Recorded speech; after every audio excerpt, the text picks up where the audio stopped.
ഇന്ന് രാത്രിയിലെ ദൈവവചന ചിന്തയ്ക്ക് അടിസ്ഥാനമായിട്ട് വായിച്ചത് ഹോശിയ പ്രവചനം 2-ാം അധ്യായം അതിൻ്റെ 14-ാമത്തെ വാക്യം ഏവർക്കും പരിചിതമായ തിരുവെഴുത്താണ്. അതിനെ അടിസ്ഥാനമാക്കി ചില കാര്യങ്ങൾ ഇന്ന് രാത്രി നമുക്ക് ചിന്തിക്കാം. അതിന് ദൈവം കൃപ ചെയ്യുമാറാകട്ടെ. ഈ രാത്രിയിലെ കൂടപ്പെട്ട എല്ലാ പ്രിയപ്പെട്ടവരെയും കർത്താവ് ആശീർവദിക്കട്ടെ.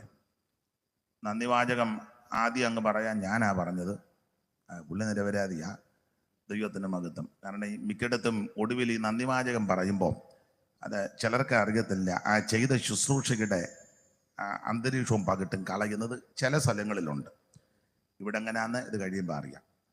അപ്പം മിക്കയിടത്തും അങ്ങനെ. പിന്നെ ഇതുമല്ല ഈ പറഞ്ഞ് ഞാനേ ഒരു കാര്യം പറയാനുണ്ട്. ഒരു സ്ഥലത്ത് യോഗത്തിന് അല്പം ലേറ്റായി. തൃശ്ശൂർ പകൽ യോഗം കഴിഞ്ഞ് പെട്ടെന്ന് വരിക കിടങ്ങറായില് വൈകിട്ട് കൺവെൻഷൻ. അപ്പം നമ്മുടെ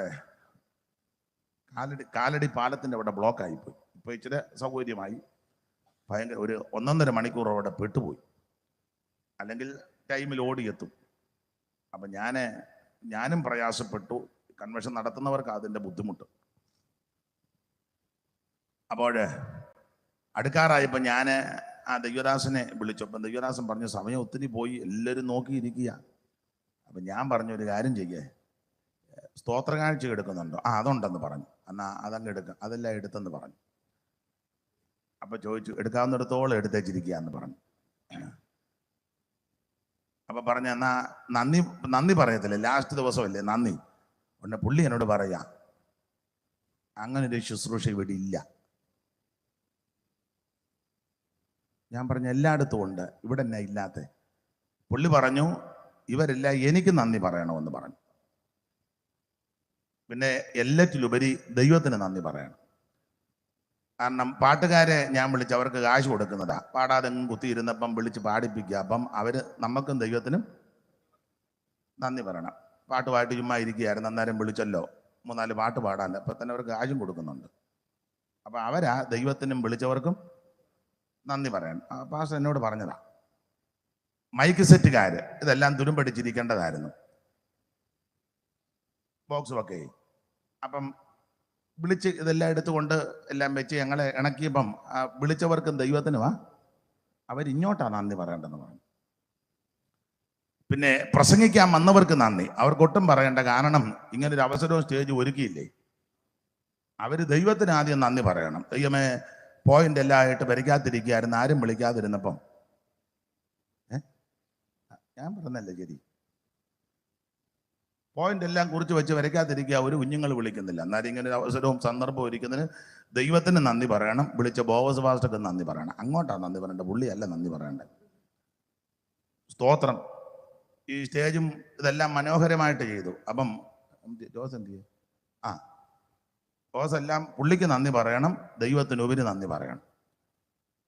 ഈ വീഡിയോ എല്ലാം ഇരുന്ന് പോകാതെ ഇതെല്ലാം ഇണക്കി ചെയ്തേ. അപ്പം നമ്മളെല്ലാം ആദ്യം അങ്ങ് ദൈവത്തിന് നന്ദി പറയണം. പിന്നെ ഞങ്ങളും വന്നവരുമെല്ലാം ഈ യോഗം നടത്തിയ പുള്ളിക്ക് നന്ദി പറയണം. പുള്ളിയല്ല നിന്ന് നന്ദി പറയണം. ഇനിയിപ്പോൾ ഇന്ന് എന്തായിരുന്നു വെച്ചാൽ കുഴപ്പമൊന്നുമില്ല, ഞാനങ്ങ് പറഞ്ഞതേ ഉള്ളൂ. ഇന്ന് ചിലയിടങ്ങളിൽ ഒടുവിൽ ഈ നന്ദിവാചകം പറയുമ്പോൾ അതെല്ലാം പിന്നെ അങ്ങ് അസ്വസ്ഥത അലമ്പായി വരും. ചിലയിടങ്ങളിൽ, എല്ലായിടത്തും അല്ല. അതേറെ ദൈവദാസൻ ശുശ്രൂഷിച്ചാൽ ആ ശുശ്രൂഷയുടെ അന്തരീക്ഷം അങ്ങ് കെടുത്തിക്കളയും. ഒരു ശുശ്രൂഷ കഴിയുമ്പോൾ നമ്മുടെ പെന്തിക്കോസ് രീതി അനുസരിച്ചൊരു സന്ദർഭോചിതമായിട്ടൊരു പാട്ടുമൊക്കെ പാടി ആത്മാവിൽ നിറഞ്ഞ് ആരാധിച്ച് ആശീർവാദത്തോടങ്ങ് പോകണം. അതായിരിക്കും കുറച്ചുകൂടെ നല്ലതെന്ന എൻ്റെ അഭിപ്രായം. ഞങ്ങളുടെ ഇവിടെ പിന്നെ നന്ദി പറച്ചിലൊന്നുമില്ല. എല്ലാവരോടും കൂടി ദൈവത്തിനങ്ങ് നന്ദിയാണ്. ഇത് സെക്രട്ടറിക്ക് നന്ദി പറഞ്ഞു, ട്രഷറർ, ഇവനെല്ലാം കുരുക്കൊപ്പിച്ചവന്മാരായിരിക്കും മിക്കതും. പിന്നെ ഇവനെല്ലാം നന്ദി പറയായിരുന്നു. സ്തോത്രം. കമ്മിറ്റി അംഗങ്ങൾ ഒമാർ വലിയ ടോർപ്പൂടെ വെച്ചായിരിക്കും ഇരിക്കുന്നത്. പിന്നെ എന്നെ നന്ദി പറയാൻ എല്ലാവരുടെ കൂടി അങ്ങ് ദൈവത്തിന് നന്ദി പറയണം. എൻ്റെ ദൈവമേ ആയുസ് തന്നു, ആരോഗ്യം തന്നു, ഇതുവരെ നടത്തി, ഇതുവരെ സൂക്ഷിച്ചു, മേലിൽ സൂക്ഷിപ്പാൻ ദൈവം വിശ്വസ്തൻ, നന്ദി നന്ദി നന്ദി എന്ന് ദൈവത്തിന് പറയണം. ആട്ടെ, ഞാൻ ആ ഭാഗത്തേക്കൊന്നും അതിൽ പറഞ്ഞതേ ഉള്ളൂ. അത് യുക്തമായിട്ട് നടത്തിപ്പുകാർ ചെയ്താട്ടെ. ദൈവത്തിന് മഹത്വം.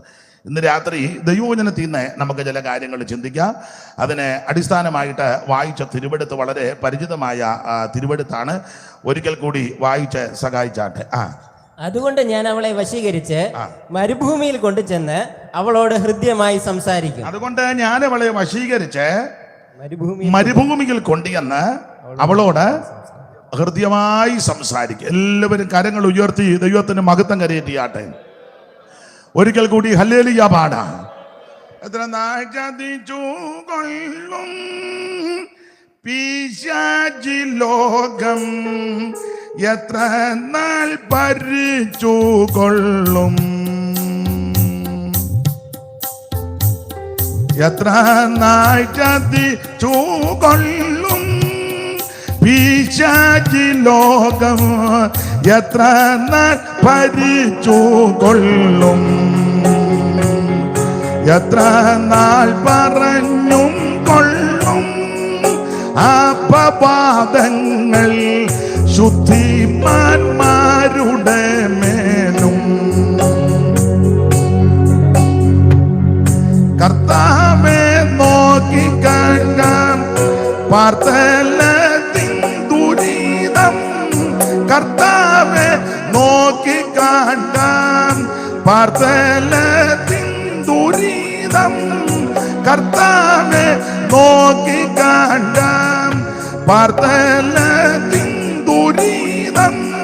സാത്താന്റെ ധിക്കാരത്തെ നീക്കുവാനായി പ്രിയ, സാത്താന്റെ ധിക്കാരത്തെ നീക്കുവാനായി പ്രിയ.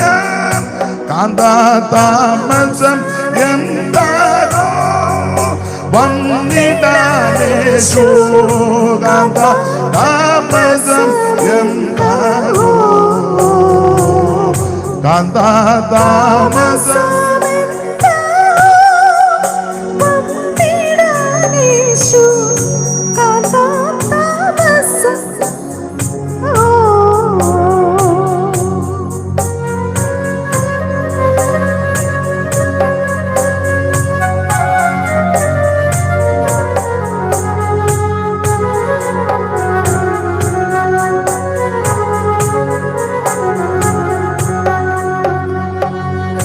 എത്ര നഗതിച്ചു കൊള്ളും പിശാചി ലോകം, എത്ര നാൾ ഭരിച്ചു കൊള്ളും,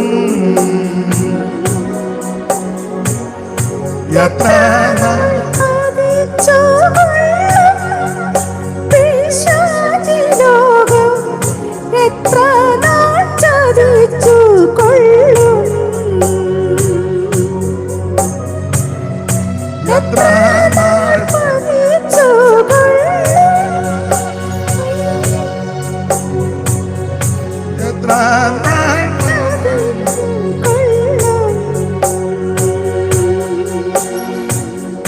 എത്ര നാൾ ചതിച്ചു കൊള്ളും പിശാചി ലോകം, എത്ര നാൾ ഭരിച്ചു കൊള്ളും, എത്ര നാൾ പറഞ്ഞും കൊള്ളും അപവാദങ്ങൾ ശുദ്ധിമാന്മാരുടെ മേലും. കർത്താവെ നോക്കി കാണാം പാർത്തലത്തിൻ ദുരിതം, കർത്താവെ നോക്കി കാണാം പാർത്തലത്തിൻ ദുരിതം, കർത്താവെ നോക്കി കാണാം പാർത്തലത്തിൻ ദുരിതം, കർത്താവെ നോക്കി കാണാം പാർത്തലത്തിൻ. സാത്താന്റെ ധിക്കാരത്തെ നീക്കിടുവാനായി പ്രിയ, സാത്താന്റെ ധിക്കാരത്തെ നീക്കുവാനായി പ്രിയ. കാന്താതാമസം എന്താണോ വന്നിടാനേശു, കാന്താതാമസം എന്താണോ, കാന്താതാമസം എന്താണോ വന്നിടാനേശു, കാന്താതാമസം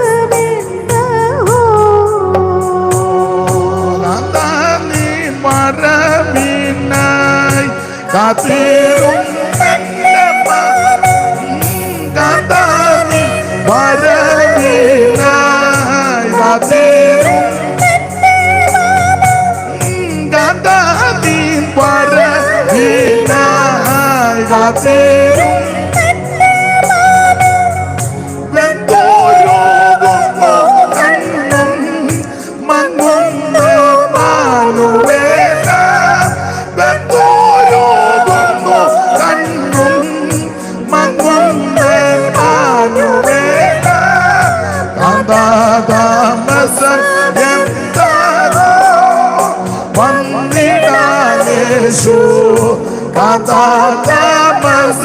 എന്താകോ കാന്താമസം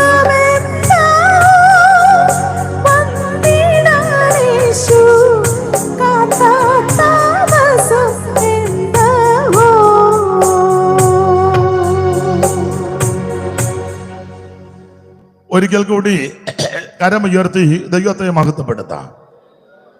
ഈ നല്ല രാത്രിക്കായിട്ട് ദൈവത്തെ സ്തുതിക്കുന്ന വളരെ പരിചിതമായ തിരുവെടുത്താണ് ഇന്ന് രാത്രിയിലെ ചിന്തയ്ക്ക് അടിസ്ഥാനമായിട്ട് വായിച്ചത്. ഹോശേയ പ്രവചനം 2-ാം അധ്യായം അതിന്റെ 14-ാമത് വാക്യം. ഒരിക്കൽ കൂടി ആ തിരുവെടുത്ത് വായിച്ച് സഹായിക്കണം. അതുകൊണ്ട് ഞാൻ അവളെ വശീകരിച്ച് മരുഭൂമിയിൽ കൊണ്ടുചെന്ന് അവളോട് ഹൃദ്യമായി സംസാരിക്കും. അതുകൊണ്ട് ഞാൻ അവളെ വശീകരിച്ച് മരുഭൂമിയിൽ കൊണ്ടുചെന്ന് അവളോട് ഹൃദ്യമായി സംസാരിക്കും. വേദപുസ്തകത്തിലെ പ്രവചന പുസ്തകങ്ങളെ സാധാരണ 2ആയിട്ടാണ് നമ്മൾ തരം തിരിച്ച് പഠിപ്പിക്കുന്നത്. വലിയ പ്രവാചകന്മാരും ചെറിയ പ്രവാചകന്മാരും. പ്രവാചകന്മാരുടെ തൂക്കവും വലിപ്പവും അനുസരിച്ചല്ല, പ്രവചന ദൂതിന്റെ ആഴവും അതിന്റെ വിശകലനം അനുസരിച്ച ഇത് ചെറുതും വലുത്. ഇപ്പൊ പിന്നെ തൂക്കവും നിറവും നിലവാരവും കാശും പ്രൗഢിയും പത്രാസും നോക്കിയാൽ വലുതാണോ ചെറുതാണോ എന്നൊക്കെ നിങ്ങളേലും എനിക്ക് അനുകൂലമായിട്ട് നിൽക്കും. അപ്പൊ അങ്ങനെ സ്തോത്രം. ഇതുപോലൊക്കെ നല്ല വണ്ണവും വിലപിടിപ്പുള്ള കാറയിലും കാശ് വെക്കാൻ പറഞ്ഞ വലിയ പ്രവാചകന. ചെരുപ്പ് വന്ന് വിടാതെ ഒരു സഞ്ചിയൊക്കെ തൂക്കി 2 ലഹലിയ കേട്ടെന്ന് പറഞ്ഞാൽ ചെറിയതാന്ന് പറയും. മനുഷ്യപ്രകൃതി അങ്ങനെ. പക്ഷേ നമ്മൾ വലിയവരെന്ന് ഉദ്ദേശിക്കുന്ന പലരും അവിടെ ചെറുതായിരിക്കും. നമ്മളിവിടെ ചെറുതാണെന്ന് കണക്കാക്കുന്ന അനേകര് അവിടെ വലിയവരായിരിക്കും. സ്തോത്രം. ആട്ടെ, നമ്മുടെ വിഷയമല്ല അങ്ങോട്ട് പോകുന്നില്ല. അപ്പോൾ ചെറിയ പ്രവചന പുസ്തകങ്ങളിൽപ്പെട്ട ഒരു പുസ്തകമാണ് ഹോശേയ പ്രവചനം. വലിയ പ്രവാചകന്മാരെ നമുക്കറിയാം. യെശയ്യാവ്, യിരെമ്യാവ്, യെഹെസ്കേൽ, ദാനിയേൽ ആദിയായ ശ്രേഷ്ഠരായ പ്രവാചകന്മാർ. അവരുടെ പ്രവചനവും പ്രവചന ശുശ്രൂഷകളും വ്യത്യസ്തമാണ്. ഓരോരുത്തരുടെയും പ്രവചന ശുശ്രൂഷകള് ഒരേ ശൈലിയുണ്ട്. യിരെമ്യാവിന്റെ ശൈലിയല്ല യെശയ്യാവിന്റെ ശൈലിയല്ല യെഹെസ്കേലിന്, ഇവരുടെ ആരുടെയും ശൈലിയല്ല ദാനിയേലിന്. വ്യത്യസ്തമാണ്. യെശയ്യാവിനെ എല്ലാം കുറ്റമായി കാണുന്ന, അയ്യോ അകൃത്യഭാരം ചുമക്കുന്ന ദുഷ്പ്രവർത്തിക്കാരുടെ വഷളായിട്ട് നടക്കുന്നു, ഇതിനൊന്നും ഗുണം പിടിക്കുകയില്ല, അടിതൊട്ട് മുടി വരൊരു സുഖവും ഇല്ല, മുറിവും ചതവും പഴുപ്പും വ്രണവും ഞെക്കി കഴുകിയിട്ടില്ല, വെച്ച് കെട്ടിയിട്ടില്ല, യോ പാപമുള്ള ജാതി, അകൃത്യ ഇങ്ങനെ നാടൻ ഭാഷ പറഞ്ഞ പ്രാക്ക് അലപ്പുമൊക്കെയാണ്. പുള്ളിയുടെ ശുശ്രൂഷയിൽ ഇരുന്നാൽ മനോസുഖം എല്ലാവർക്കും വരികയില്ല. അങ്ങ് കുറ്റം തന്നെ കുറ്റം. അത് ആ ഒരു എന്നാ പറയുന്നതെല്ലാം കറക്റ്റ് കാര്യവുമാണ്, ശൈലി അതാ. എന്നാൽ ഈ യെഹെസ്കേല് വേറൊരു മെത്തേഡാ. പുള്ളിയുടെ ശൈലി സ്വർഗീയമായ വിഷയങ്ങളായി കാണുന്നത്. സ്വർഗം കാണുന്നു, ദൂതന്മാരെ കാണുന്നു, പറക്കുന്ന സിംഹാസനത്തെ കാണുന്നു, അതുപോലെ തന്നെ സ്വർഗത്തിലെ മഹിമ കാണുന്നു, തേജസ് വരുന്നത് കാണുന്നു, ശെക്കേനായി ഇറങ്ങി വരുന്നതായിട്ട് കാണുന്നു, പറക്കുന്ന സിംഹാസനത്തെ കാണുന്നു, ചക്രത്തിന്മേ ചക്രം കാണുന്നു, ഞാണിന്മേ ഞാണ് കാണുന്നു. അങ്ങനെയുള്ള സ്വർഗീയമായ കാര്യങ്ങളാണ്. ശുക്ലസ്വർണത്തിന്റെ പ്രഭ പോലൊരു പ്രഭ ഇങ്ങോട്ടിറങ്ങി വരുന്നു, കൈ പോലെ ഒന്ന് നീണ്ടു വരുന്നു, അങ്ങനെ ആകാശത്തിന്റെ ഭൂമിക്ക് മധ്യ ഉയർത്തുന്നു, സ്വർഗീയ യെരൂശലേം കാണിക്കുന്നു. ഇങ്ങനെ സ്വർഗീയമായ അത് വേറൊരു ശൈലിയാണ്, അതൊരു രീതിയാണ്. എന്നാൽ യെരമ്യാവിന്റെ ശൈലി ഇതൊന്നുമല്ല. യെരമ്യാവിന് കണ്ണുനീരും വിലാപവും ഒക്കെയാണ്. മിക്കപ്പോഴും തല്ലും കൊള്ളും. എല്ലാവർക്കും ഒന്നും പുള്ളിയോട് വലിയ താല്പര്യവുമില്ല. ചെളിക്കകത്തിടുകയും കുഴിക്കകത്ത് കരച്ചില്ല. എന്നിട്ടും കരഞ്ഞിട്ട് പിന്നെയും പുള്ളിക്ക് മതി വരുന്നില്ല. പുള്ളി അയ്യോ എൻ്റെ ജനത്തിന്റെ പുത്രികയുടെ നിമിത്തം രാവും പകലും കരയേണ്ടത് എൻ്റെ തലയ്ക്ക് വെള്ളവും എൻ്റെ കണ്ണുനീര് ആക്കിയിരുന്നെങ്കിൽ കൊള്ളായിരുന്നു. പുള്ളിക്ക് അങ്ങ് കരയണം. എന്നെ യെരൂശലേമിന്റെ ശോചനീയാവസ്ഥയൊക്കെ കണ്ടായി കരയുന്നത്. അത് പുള്ളിയുടെ വേറൊരു വിഷയം. എന്നാൽ ദാനിയേല് വേറൊരു നിലയില. ദാനിയേൽ കുറച്ചുകൂടെ ബുദ്ധി രാക്ഷസനാ, ബുദ്ധിയിൽ വളരെ ബുദ്ധിയാ. അതല്ലേ രാജാവ് സ്വപ്നം കണ്ടു. സ്വപ്നം കണ്ടപ്പോൾ പുള്ളി വളരെ സ്വപ്നമൊക്കെ വളരെ സൂക്ഷ്മതയോടാണ് വ്യാഖ്യാനിച്ചത്. സ്തോത്രം. വളരെ രാജാവ് കണ്ടത് ഒരു വലിയ വൃക്ഷം. ആ വൃക്ഷം പടർന്ന് പന്തലിക്കുന്നു, പക്ഷികൾ വന്ന് അതിനെ ചേക്കേറുന്നു, മൃഗങ്ങൾ വന്ന് താഴെ തഞ്ചിക്കിടക്കുന്നു. പെട്ടെന്നൊരു ദൂതൻ ഇങ്ങോട്ടിറങ്ങി കമ്പ് വെട്ടിയിടുന്നു. സ്തോത്രം. ആകെ പ്രശ്നമാണ്. അപ്പൊ ദാനിയേലിന് മനസ്സിലായി ഇയാളുടെ തല പോകുന്ന കേസായി കണ്ടത്. ഇയാൾ തന്നെ കണ്ടത് പുള്ളിയുടെ തല പോന്നെ. പക്ഷെ വളരെ ബുദ്ധിയോടെ സംസാരിച്ചു. രാജാവ് കണ്ട ദർശനം രാജാവിന്റെ ശത്രുക്കൾക്ക് വരട്ടെന്ന് ബുദ്ധിയോടാ സംസാരിച്ച്. കണ്ട സ്വപ്നമൊക്കെ രാജാവിന്റെ ശത്രുക്കൾക്ക്. അതാ നല്ല വിവേകത്തോടെ സംസാരിച്ചു. നമ്മളാരെന്ന് പറയാൻ ഇങ്ങനെയുടെ പെടലി പോകുന്ന കാര്യമായി കണ്ടേ, അതിന് മുന്നേ നമ്മുടെ പെടലി കളയും. അപ്പൊ അത് വളരെ ബുദ്ധിയോടാ സംസാരിക്കുന്നത്. അതുപോലെ ദാനിയേൽ പറഞ്ഞ രാജാവിന് ദീർഘായുസ് ഉണ്ടാകട്ടെ. അത് കേൾക്കുന്ന രാജാവിനും ഇഷ്ടമാണ്, വലിയ ഇഷ്ടമാണ്. നമ്മളോട് ദീർഘായുസ് ഉണ്ടെന്ന് പറയുന്നത് ഇഷ്ടക്കേടാണോ ഇഷ്ടമാണോ? ഇഷ്ടം. രാജാവിന് ദീർഘായുസ് ഉണ്ടാകട്ടെ. പക്ഷേ ആ അധ്യായത്തിന്റെ ഒടുവിൽ അന്ന് രാത്രി ബേൽശസ്സർ കൊല്ലപ്പെട്ടെന്നുള്ളതാണ്. എന്ത് നല്ല യുക്തിക്കാ മറുപടി പറഞ്ഞ്. രാജാവിന് ദീർഘായുസ് ഉണ്ടാകട്ടെ, അതിൻ്റെ ഒടുവിൽ വായിക്കുന്ന അന്ന് രാത്രി ഓരോ ശൈലികൾ. അപ്പൊ എന്തായാലും നമ്മൾ ആ ഭാഗം അങ്ങ് വിടാം. വലിയ പ്രവാചകന്മാർ, ചെറിയ പ്രവാചകന്മാരുടെ നിരയിൽപ്പെട്ട പ്രധാനപ്പെട്ട ആളാണ് ഹോശിയ. ആ ഹോശിയ പ്രവചനത്തിന്റെ 2-ാം അധ്യായത്തിന്റെ 14-ാം വാക്യമാണ് ഇന്ന് രാത്രിയിലെ തിരുവചന ചിന്തയ്ക്ക് അടിസ്ഥാനമായിട്ട് നമ്മൾ വായിച്ചത്. വേദപുസ്തകം പഠിക്കുന്ന പ്രിയപ്പെട്ടവർക്ക് ആ ഹോശിയ പ്രവചനം, ആ പ്രവചനത്തിലെ പ്രതിപാദ്യ വിഷയം ഇസ്രായേലിലെ ഒരു ഗോത്രത്തെ സംബന്ധിച്ച. നിങ്ങൾ വേദം പഠിക്കുന്നവർക്കറിയാം, ഇസ്രായേലിലെ 12 ഗോത്രങ്ങളിൽ പ്രധാനപ്പെട്ട തലകെട്ടുള്ളൊരു ഗോത്രമായിരുന്നു എബ്രയീം. അത് വളരെ മുന്തിയ ഗോത്രമായിരുന്നു, തലകെടുപ്പുള്ള ഗോത്രമാണ്. ഈ രൂബേൻ മുതൽ ബെന്യാമീൻ വരെയാണ് ഗോത്ര പിതാക്കന്മാര്. അപ്പോൾ തന്നെ യോസേഫിന് 2 മക്കൾ ജനിച്ചു. അത് മിസ്രയീം ദേശത്ത് വെച്ച് ജനിച്ചു. 41:50-51 വായിച്ചു. ഉൽപ്പത്തി ചടിയടാന്ന് വായിക്കണം. ഇന്ന് വാക്യം രൂപാട് വരും, കടശ യോഗവാ. ഞാനും ഇത് കരുതിക്കുട്ടിയാ വന്നേക്കുന്നത്. ചടിയടാന്ന് വായിച്ചോണം.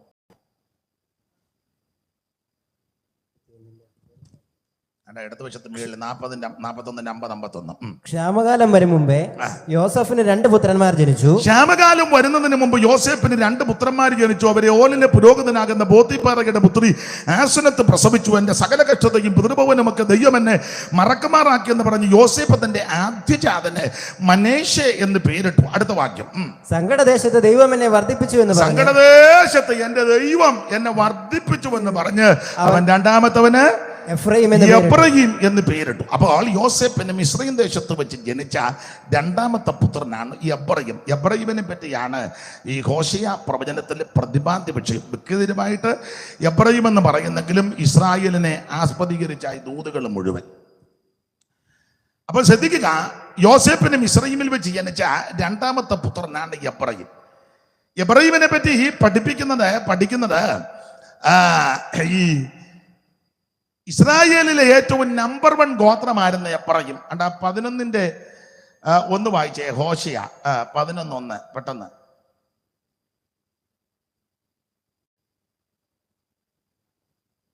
ഇസ്രായേൽ ബാലനായിരുന്നപ്പോൾ ഞാൻ അവനെ സ്നേഹിച്ചു. അപ്പോൾ ശ്രദ്ധിക്കുക, ദൈവം വളരെ സ്നേഹിച്ച വ്യക്തിയായിരുന്നു ഇസ്രായേല്. എഫ്രയീമിനെ പറ്റി അവിടെ ഇസ്രായേൽ എന്ന് കൊടുത്തിരിക്കുന്നത്. ഇനി 13-ാം അധ്യായത്തിന്റെ പ്രാരംഭവാക്യം. എഫ്രയീം സംസാരിച്ചപ്പോൾ വിറയലുണ്ടായി. അത് ആത്മാവിലല്ല, വേറെ വിഷയത്തിലായി വിറയ്ക്കുന്നേ. നമ്മളവർക്കും ആത്മാവിലാണ്, അതൊന്നുമല്ല. എഫ്രയീം സംസാരിച്ചപ്പോൾ വിറയലുണ്ടായി. അടുത്തത്, അവൻ ഇസ്രായേലിൽ മികച്ചവനായിരുന്നു. അവൻ ഇസ്രായേലിൽ ഏറ്റവും മികച്ചവനായിരുന്നു. അപ്പോൾ നമ്പർ 1 ഗോത്രമായിരുന്നു എഫ്രയീം ഗോത്രം. മികച്ചവനാ, എല്ലാം കൊണ്ടും മികച്ചവനാ. കരുത്തന്മാരാകുന്ന പലർക്കും ജന്മം കൊടുത്ത ഗോത്രമാണ് എഫ്രയീം ഗോത്രം. അതാണല്ലോ എഫ്രയീം ഗോത്രത്തിൽ മോശയ്ക്ക് ശേഷം ഇസ്രായേലിന്റെ അല്ലെങ്കിൽ യഹൂദന്റെ അല്ലെങ്കിൽ ദൈവജനത്തിന്റെ യഹൂദ ജനത്തിന്റെ ഇസ്രായേൽ ഗോത്രങ്ങളുടെ ആദ്യത്തെ മധ്യസ്ഥനായിട്ട് വന്നത് മോശയാ.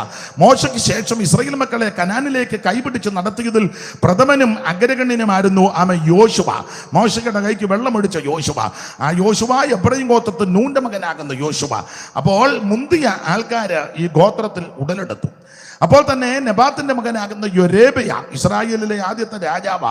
ശലോമോന്റെ മകൻ രഹബയാമിന്റെ കാലത്ത് രാഷ്ട്രം രണ്ടായിട്ട് വിഭജിക്കപ്പെട്ടപ്പോൾ 10 രാഷ്ട്രങ്ങളുടെ 10 ഗോത്രങ്ങളുടെ അധിപനായിട്ട് പ്രാരംഭത്തിൽ കയറി വന്നയാളാണ് എബ്രയീം ഗോത്രത്തിൽ നെബാത്തിന്റെ മകനാകുന്ന യൊരേബയ. ഇതൊക്കെ വേദപുസ്തകം പഠിക്കുന്നവർക്കറിയാം. അപ്പോൾ തലകിടപ്പുള്ള ധാരാളം ആൾക്കാര് ഈ ഗോത്രത്തിൽ മുൻപോട്ട് വന്നു. അതുകൊണ്ടാണ് ഇവൻ മികച്ചവനായിരുന്നു എന്ന് 13-ാം അധ്യായത്തിൽ കൊടുത്തിരിക്കുന്നത്. അപ്പൊ ശ്രദ്ധിക്കുക, യോസേപ്പിന് മിസ്രയീം ദേശത്ത് വെച്ച ജനിച്ച 2ാമത്തെ പുത്രനായിരുന്ന എബ്രയീമിനെ പറ്റി പഠിപ്പിക്കുന്നത് അമ്മയുടെ ഉദരത്തിൽ വെച്ച് തന്നെ മുടന്തുണ്ടായിരുന്നെന്ന. എബ്രയീമിന്റെ അമ്മ നമുക്കറിയാം. സഹോദരിമാര് പറ, എബ്രയീമിന്റെ അമ്മ ആരാ? സഹോദരിമാര് പറ.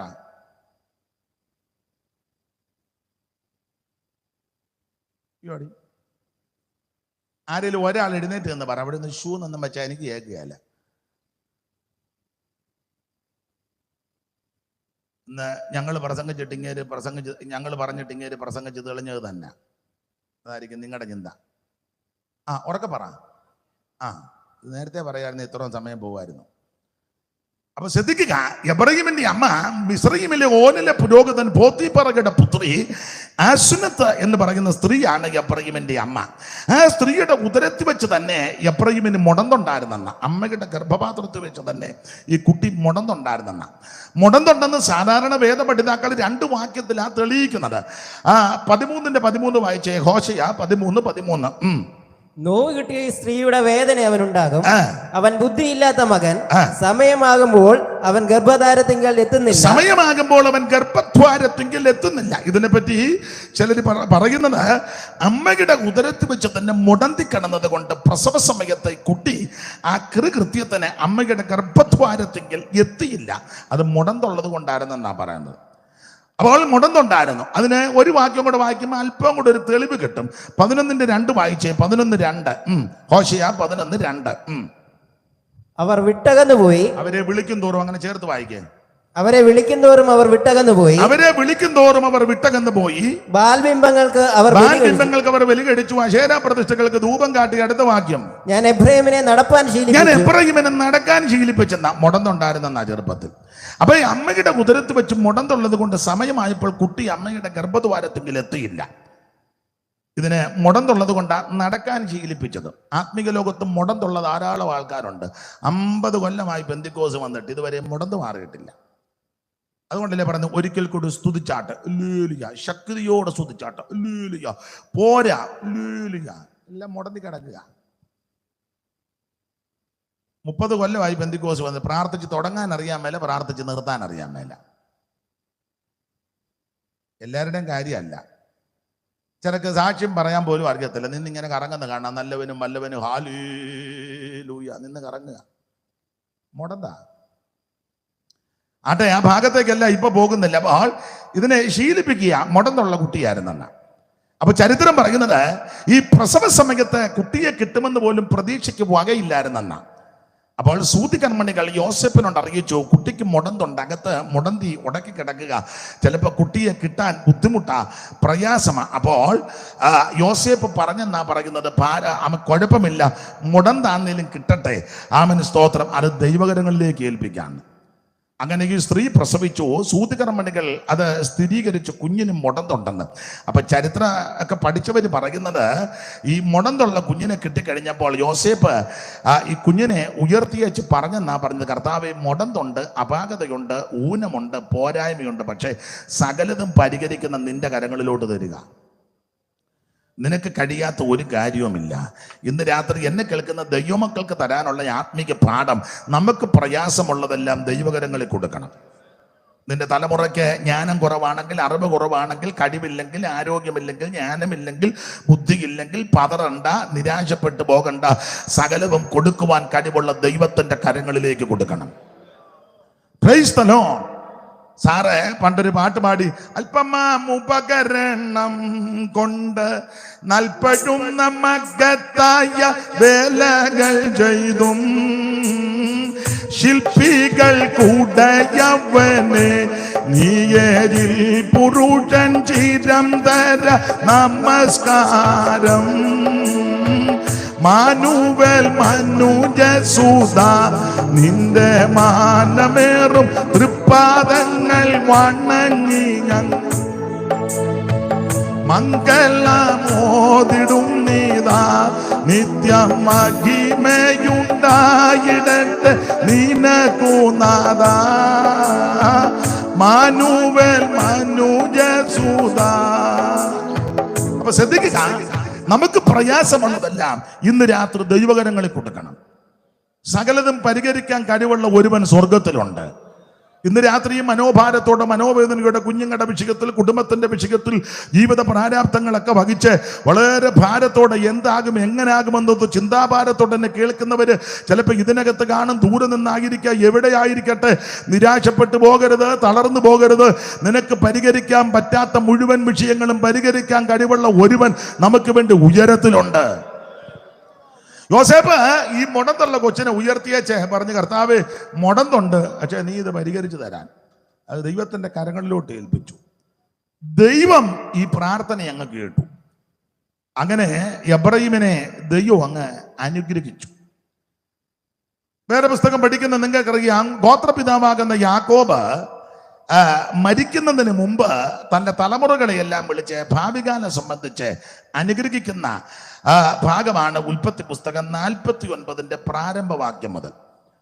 147 വയസ്സുള്ള യാക്കോബ് മരിക്കാറായി. ജരാനരം ബാധിച്ച് ശയ്യാവലംബനായി, ശരീരമെല്ലാം ചുക്കിച്ചുളിഞ്ഞ് കണ്ണിന്റെ കാഴ്ചയെല്ലാം നഷ്ടപ്പെട്ട് ഗോത്രപിതാവാകുന്ന യാക്കോബ് കട്ടിലിൽ ഇങ്ങനെ കിടക്കുക. വേദപുസ്തകത്തെ കട്ടിലെന്നൊക്കെ ആദ്യം ഈ ഭാഗത്താണ് കൊടുക്കുന്നത്. അപ്പോൾ കട്ടിലിൽ ഇങ്ങനെ 147 വയസ്സുള്ള ഈ അപ്പച്ചൻ ഇങ്ങനെ കിടക്കുക. അപ്പോൾ മരിക്കാറായി. അപ്പോൾ താൻ കുഞ്ഞുങ്ങളെയെല്ലാം വിളിച്ചു പറഞ്ഞു, എല്ലാവരും കൂടി വരാൻ പറഞ്ഞു. എല്ലാവരും ഓടി വരാൻ പറഞ്ഞു. 10-12 പിള്ളേര് നല്ല കലാപുലി പോലെ ഒന്നുകൊന്നൊക്കെ മെച്ചവാ. ഒന്ന് എൻ്റെ ഭാഷ പറഞ്ഞു, ഒരെണ്ണം പേടില്ലെന്നുള്ളതാണ്. മണ്ടരി വന്ന ഒരെണ്ണം പോലും ഇല്ല. എല്ലാം നമ്മളന്ന് കുലിക്കുന്ന ഇത് മണ്ടരിയാ. യാക്കോബിന്റെ പിള്ളേര് ഒരെണ്ണം അപാകതയില്ല. സ്തോത്രം. പഴയ അപ്പച്ചന്മാരെല്ലാം അങ്ങനെ ആയിരുന്നില്ല. 8-10-12 പിള്ളേരാ. അതൊക്കെ ഒരു അനുഗ്രഹമായിരുന്നു. സ്തോത്രം. ഇപ്പൊ ആകെ ഒരു കൊച്ചുണ്ട്, അലയ്ക്കാൻ പോലും ഒരെണ്ണം ഇല്ല. സ്തോത്രം. ആട്ടെ, ആ ഭാഗത്തേക്കൊന്നും ഇപ്പൊ പോകുന്നില്ല. ദൈവത്തിന് മഹത്വം. നമ്മുടെ വയലിൽ യോനാച്ചായന് 15 മക്കളായിരുന്നു. കമകഞ്ചേരി അപ്പച്ചന്. അതിന് ഞാനൊന്ന് ഞെട്ടു വന്ന് 15 എന്ന് പറഞ്ഞിട്ട്. നിങ്ങൾ 25 കേട്ടിട്ട് ഞെട്ടിയിട്ടില്ല, പിന്നെ 15 കേട്ടിട്ട്. അപ്പൊ ശ്രദ്ധിക്കുക, യാക്കോബിന് കലാപുലി പോലെ 12 ആൺപിള്ളേര്. അതെല്ലാം ഒന്നുകൊന്നൊക്കെ മെച്ചമാണ്. അപ്പോൾ യാക്കോബ് മരിക്കാറായപ്പോൾ പിള്ളേരെല്ലാം വിളിച്ചു കൂട്ടി പറഞ്ഞ്, കൂടി വരുവീൻ, ഭാവികാലം സംബന്ധിച്ച് ഞാൻ നിങ്ങളോട് ദൂത് പറയാൻ പോകുക എന്ന് പറഞ്ഞാൽ, നിങ്ങളുടെ കുടുംബത്തിൽ ഗോത്രങ്ങളുടെ മേൽ, ഗോത്ര സമുച്ചയത്തിന്മേൽ, സന്തതികളുടെ മേൽ, സന്തതിയുടെ സന്താനങ്ങളുടെ മേൽ, ആസന്ന ഭാവിയിൽ വരും കാലങ്ങളിൽ എന്തൊക്കെ സംഭവിക്കുമെന്നുള്ള കാര്യങ്ങൾ പ്രവചനാത്മാവിൽ കാലേക്കൂട്ടി കണക്കിട്ട് കാര്യങ്ങൾ കൃകൃത്യത്തിന് പറഞ്ഞേച്ച് ത്യാഗാൻ പോവുക. എല്ലാവരും കൂടി വരാൻ പറഞ്ഞു. വായിച്ച 49 പ്രാരംഭവാക്യം. അനന്തരം യാക്കോബ് തന്റെ പുത്രന്മാരെ വിളിച്ച് അവരോട് പറഞ്ഞത് കൂടി വരുവീൻ. ഈ കൂടി വരുവീൻ എന്ന് പറയാൻ കാര്യം, യവന്മാരെല്ലാരും കൂടെ ഒന്നിച്ച് കൂടുകയല്ല. എല്ലാരും ഒന്നിച്ച് കൂടുകയല്ല.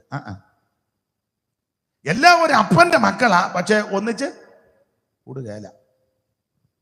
യോടി ഇന്ത്യയിലുള്ള ക്രൈസ്തവരെല്ലാം കൂടെ ഒറ്റക്കെട്ടായിട്ട് നിൽക്കുകയായിരുന്നു, എന്ത് നല്ലതായിരുന്നു. അതിന് നിങ്ങൾക്ക് താല്പര്യമില്ല. ഇതാ ഞാൻ പറഞ്ഞ കൂടുകയല്ലെന്ന്. ഇന്ത്യയിലുള്ള ക്രൈസ്തവരെല്ലാം കൂടെ നാമധേയം ആയിക്കോട്ടെ, ആ പേരല്ലേ, ഒന്നിച്ച് റോമൻ കാത്തലിക്സ്, ലത്തീൻ കാത്തലിക്സ്, മലങ്കര കാത്തലിക്സ്, അത് തന്നെ 3-4 എണ്ണം, കനാനായ കത്തോലിക്കര്, പിന്നെ യാക്കോബായ, ഓർത്തഡോക്സ്, കൽദായ, സുറിയാനി, പിന്നെ ഇവാഞ്ചലിക്കല്, CSI, CMS, salvation army, Marthoma, ഏതെല്ലാം വകുപ്പുകളാ?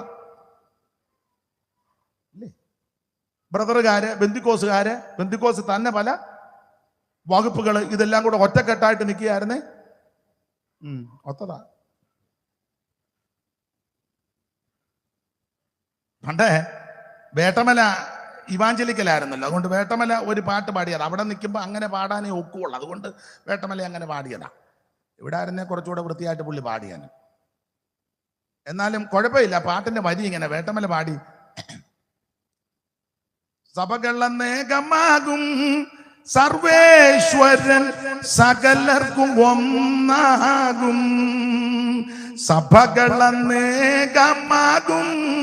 സർവേശ്വരൻ സകലർക്കും ഒന്നാകും. അന്ന് യാക്കോബമാർ തോമ റീതുകാർ റോമക്കാർ പെന്തക്കോസ് വേർപാടും. പിന്നെ സൈലത്തിനും ലണ്ടനും ചർച്ചിലും യേശുവിലൊന്നാകും. വേട്ടമലെ തിരുത്തുന്നില്ല, പാട്ടിന് ഒരു ചെറിയ തിരുത്തൽ കൊടുക്കുക. അന്ന് യാക്കോബമാർ തോമ റീതുകാർ റോമക്കാർ പെന്തക്കോസ് വേർപാടും. പിന്നെ സൈലത്തിനും ലണ്ടനും ചർച്ചിലും യേശുവിൽ ഒന്നാകും. ഞാനിങ്ങനെ പറഞ്ഞത്, ഇതിൽ നിന്നെല്ലാം രക്ഷിക്കപ്പെട്ടവരൊന്നാകും. അതായിരിക്കും കുറച്ചുകൂടെ സ്തോത്രം. എല്ലാ സഭയിലുള്ള എല്ലാവരും ഒന്നും രക്ഷിക്കപ്പെട്ടതല്ല. ചിലർ പോക്കടമില്ലാതെ വന്ന് കയറിയവരുണ്ട്. ചേട്ടത്തി ബന്ധുക്കോസി വന്നപ്പോൾ അനിയത്തിയും വിളിച്ചു, കുഞ്ഞമ്മ വാടി ഓട്ടോ ഇടുന്നുണ്ട്, അതിൽ കയറി ഇറങ്ങിക്കോളാൻ പറഞ്ഞു. കുഞ്ഞമ്മ വന്നിരിക്കാനാന്ന് വെച്ചാൽ ചെയ്യുമെന്ന് പറഞ്ഞു. വേവിച്ചൻ അനിയനെ വിളിച്ചു, തോമാച്ച നീ കൂടെ വാടാ, അടുത്ത ആഴ്ച കമ്മിറ്റിയിലൊക്കെ നിന്നെയും കയറ്റാം, വാ. തോമായും വന്നിരിക്കുക. യഥാർത്ഥത്തിൽ രക്ഷിക്കപ്പെട്ടവർ വിരളമാണ്. അപ്പൊ എന്തായാലും ഒരു കാര്യം പറയാം, ഈ ക്രൈസ്തവരായ പ്രിയപ്പെട്ടവരെല്ലാം കൂടെ ഒറ്റക്കെട്ടായിട്ട് നിന്നിരുന്നെങ്കിൽ എന്ത് നല്ലതാ. അല്ല, യാക്കോ പറഞ്ഞു കൂടി വരുവീൻ. പിള്ളേര് 12 എണ്ണം ഉള്ള എല്ലാം കൂടെ ഒന്നിച്ച് കൂടെ. സ്തോത്രം. ഞാൻ അധികം വിവരിക്കുന്നില്ല. ഇനി ക്രൈസ്തവരെല്ലാം കൂടെ പോട്ടെ, ഈ പെന്തിക്കോസുകാരെല്ലാം കൂടെ ഒന്നിക്കുകയായിരുന്നെങ്കിൽ. അപ്പൊ നിങ്ങൾ ചിന്തിക്കുക, അയാൾ പയ്യെ തുടങ്ങി. അതുകൊണ്ട് ഞാൻ ഒന്നും പറയുന്നില്ല. ഞാനങ്ങ് സീസറുടെ അമ്മ ഒരു കാര്യം പറഞ്ഞത് 5-ാമത്തെ എഴുതുമ്പോൾ താനും തന്നോട് തന്നെ പറഞ്ഞെന്ന്. അതുകൊണ്ട് ഞാനും എല്ലാവരുടെ ഒറ്റക്കെട്ടായിട്ട് നിന്നാ എന്ത് നല്ലതാ. സ്തോത്രം. കൂടി വരുവീൻ. ഭാവി കാലത്ത് നിങ്ങൾക്ക് സംഭവിപ്പാനുള്ളത് ഞാൻ നിങ്ങളോട് അറിയിക്കും എന്ന് പറഞ്ഞാൽ പിള്ളേരോട് പറഞ്ഞ എല്ലാവരും കൂടി വരാൻ പറഞ്ഞു. രൂബേനും ശിമിയോനും ഗാദനും നഫ്താലി ആശേർ ശെബൂലൂനും ലേവിയും എന്ന് വേണ്ട, പിള്ളേരെല്ലാം കൂടെ ഒന്നിച്ച് കൂടാൻ പറഞ്ഞു. ഒറ്റക്കെട്ടായിട്ട് നിൽക്കണം. അപ്പോൾ കൂടി വരാൻ പറഞ്ഞപ്പോൾ അപ്പന്റെ കിടക്കയുടെ ചുറ്റും പിള്ളേരെല്ലാം വന്ന് വട്ടം നിന്നു. 12 എണ്ണം നല്ല കലാപുലി പോലെ, ഒന്നിക്കൊന്നിക്കും മെച്ചമാണ്. അപ്പോൾ ഇങ്ങനെ വട്ടം കൂടി നിന്നപ്പോൾ അപ്പൻ ഇങ്ങനെ കട്ടിലേക്ക് കിടക്കുക. കിടന്നുവെച്ച് പിള്ളേരെ എല്ലാം ഇങ്ങനെ നോക്കി ഈ 147 വയസ്സുണ്ടെങ്കിലും പുള്ളിക്ക് ബോധമുണ്ടെന്നുള്ളതാണ്. നമുക്ക് 47 തന്നെ ആയില്ല, ഒരു ബോധവും ഇല്ല. അപ്പോൾ 147 പുള്ളിക്ക് കൃത്യം കാര്യം അറിയാം. പുള്ളി അവിടെ കിടന്നുകൊണ്ട് ഓരോന്നിനെ വിളിച്ചാ ദൂത് പറഞ്ഞത്. ഭാവി കാലത്ത് നിങ്ങൾക്ക് സംഭവിക്കാനുള്ളത് ഞാൻ നിങ്ങളെ അറിയിക്കാം. യാക്കോബിന്റെ പുത്രന്മാരെ കൂടി വന്ന് നിങ്ങളുടെ അപ്പനാകുന്ന ഇസ്രായേലിന്റെ മൊഴിക്ക് കേൾപ്പീൻ. നിങ്ങളുടെ അപ്പനായ ഇസ്രായേലിന്റെ മൊഴിക്ക് ചെവി തരുവിൻ എന്ന് പറഞ്ഞിട്ട് പിള്ളേരെ ഓരോരുത്തരെ വിളിക്കുക. ആദ്യത്തെ കുഞ്ഞിനെ വിളിച്ചു, ആദ്യത്തെ മകനെ വിളിച്ചു, രൂപേനെ വിളിച്ചു. വായിച്ചേ. രൂപേനെ നീ എന്റെ ആദ്യജാതൻ. രൂപേനെ നീ എന്റെ ആദ്യജാതൻ. ആദ്യത്തെ മകനാ. രൂപേനെ നീ എന്റെ ആദ്യജാതൻ. എന്റെ വീര്യവും എന്റെ ശക്തിയുടെ ആദ്യബലവും ശ്രേഷ്ഠതയുടെ വൈചിത്യവും ബലത്തിന്റെ വൈചിത്യവും തന്നെ. വെള്ളം പോലെ തുളുമ്പുന്നവനെ നിനക്ക് ഗുണം വരികയല്ല. അവിടെ ഗുണം വരികയല്ലെന്നല്ല, ശ്രേഷ്ഠനാകത്തില്ലെന്ന. അങ്ങനല്ലേ? വായിച്ചേ. വെള്ളം പോലെ തുളുമ്പുന്നവനെ നീ ശ്രേഷ്ഠനാകയില്ല. വെള്ളം പോലെ തുളുമ്പുന്നവനെ നിനക്ക്. അതിന്റെ കാരണം എന്നാന്ന് വേറെ പുസ്തകം പഠിക്കുന്നവർക്ക് അറിയാം. ഉൽപ്പത്തി 35 വിഷയം 22 വായിക്കണ്ട. വായിക്കൊന്നും വേണ്ട. അപ്പൊ ചുരുക്കി പറഞ്ഞാൽ നീ ശ്രേഷ്ഠനാകത്തില്ല എന്ന് പറഞ്ഞാൽ നിനക്ക് സ്ഥിരതയുള്ളവനല്ല, നീ വെള്ളം പോലെ തുളുമ്പുന്നവനാ. നീ ഒന്ന് പെന്തിക്കോസ് ആകണം, ഇല്ലേ സമുദായമായിരിക്കണം. നീ ഇങ്ങനെ ഈ അളുക്ക് പിളുക്കെന്നും പറഞ്ഞ് നടക്കരുത്. മനസ്സിലാകുന്നുണ്ടോ? അമ്മാമ്മ ഇപ്പൊ വിടാ, ഞാൻ എല്ലായിടത്തും ഉണ്ട് പാസ്റ്ററെ. അച്ചായൻ എവിടാ? ഞാൻ അങ്ങനില്ല, എന്നാ ഇങ്ങനെ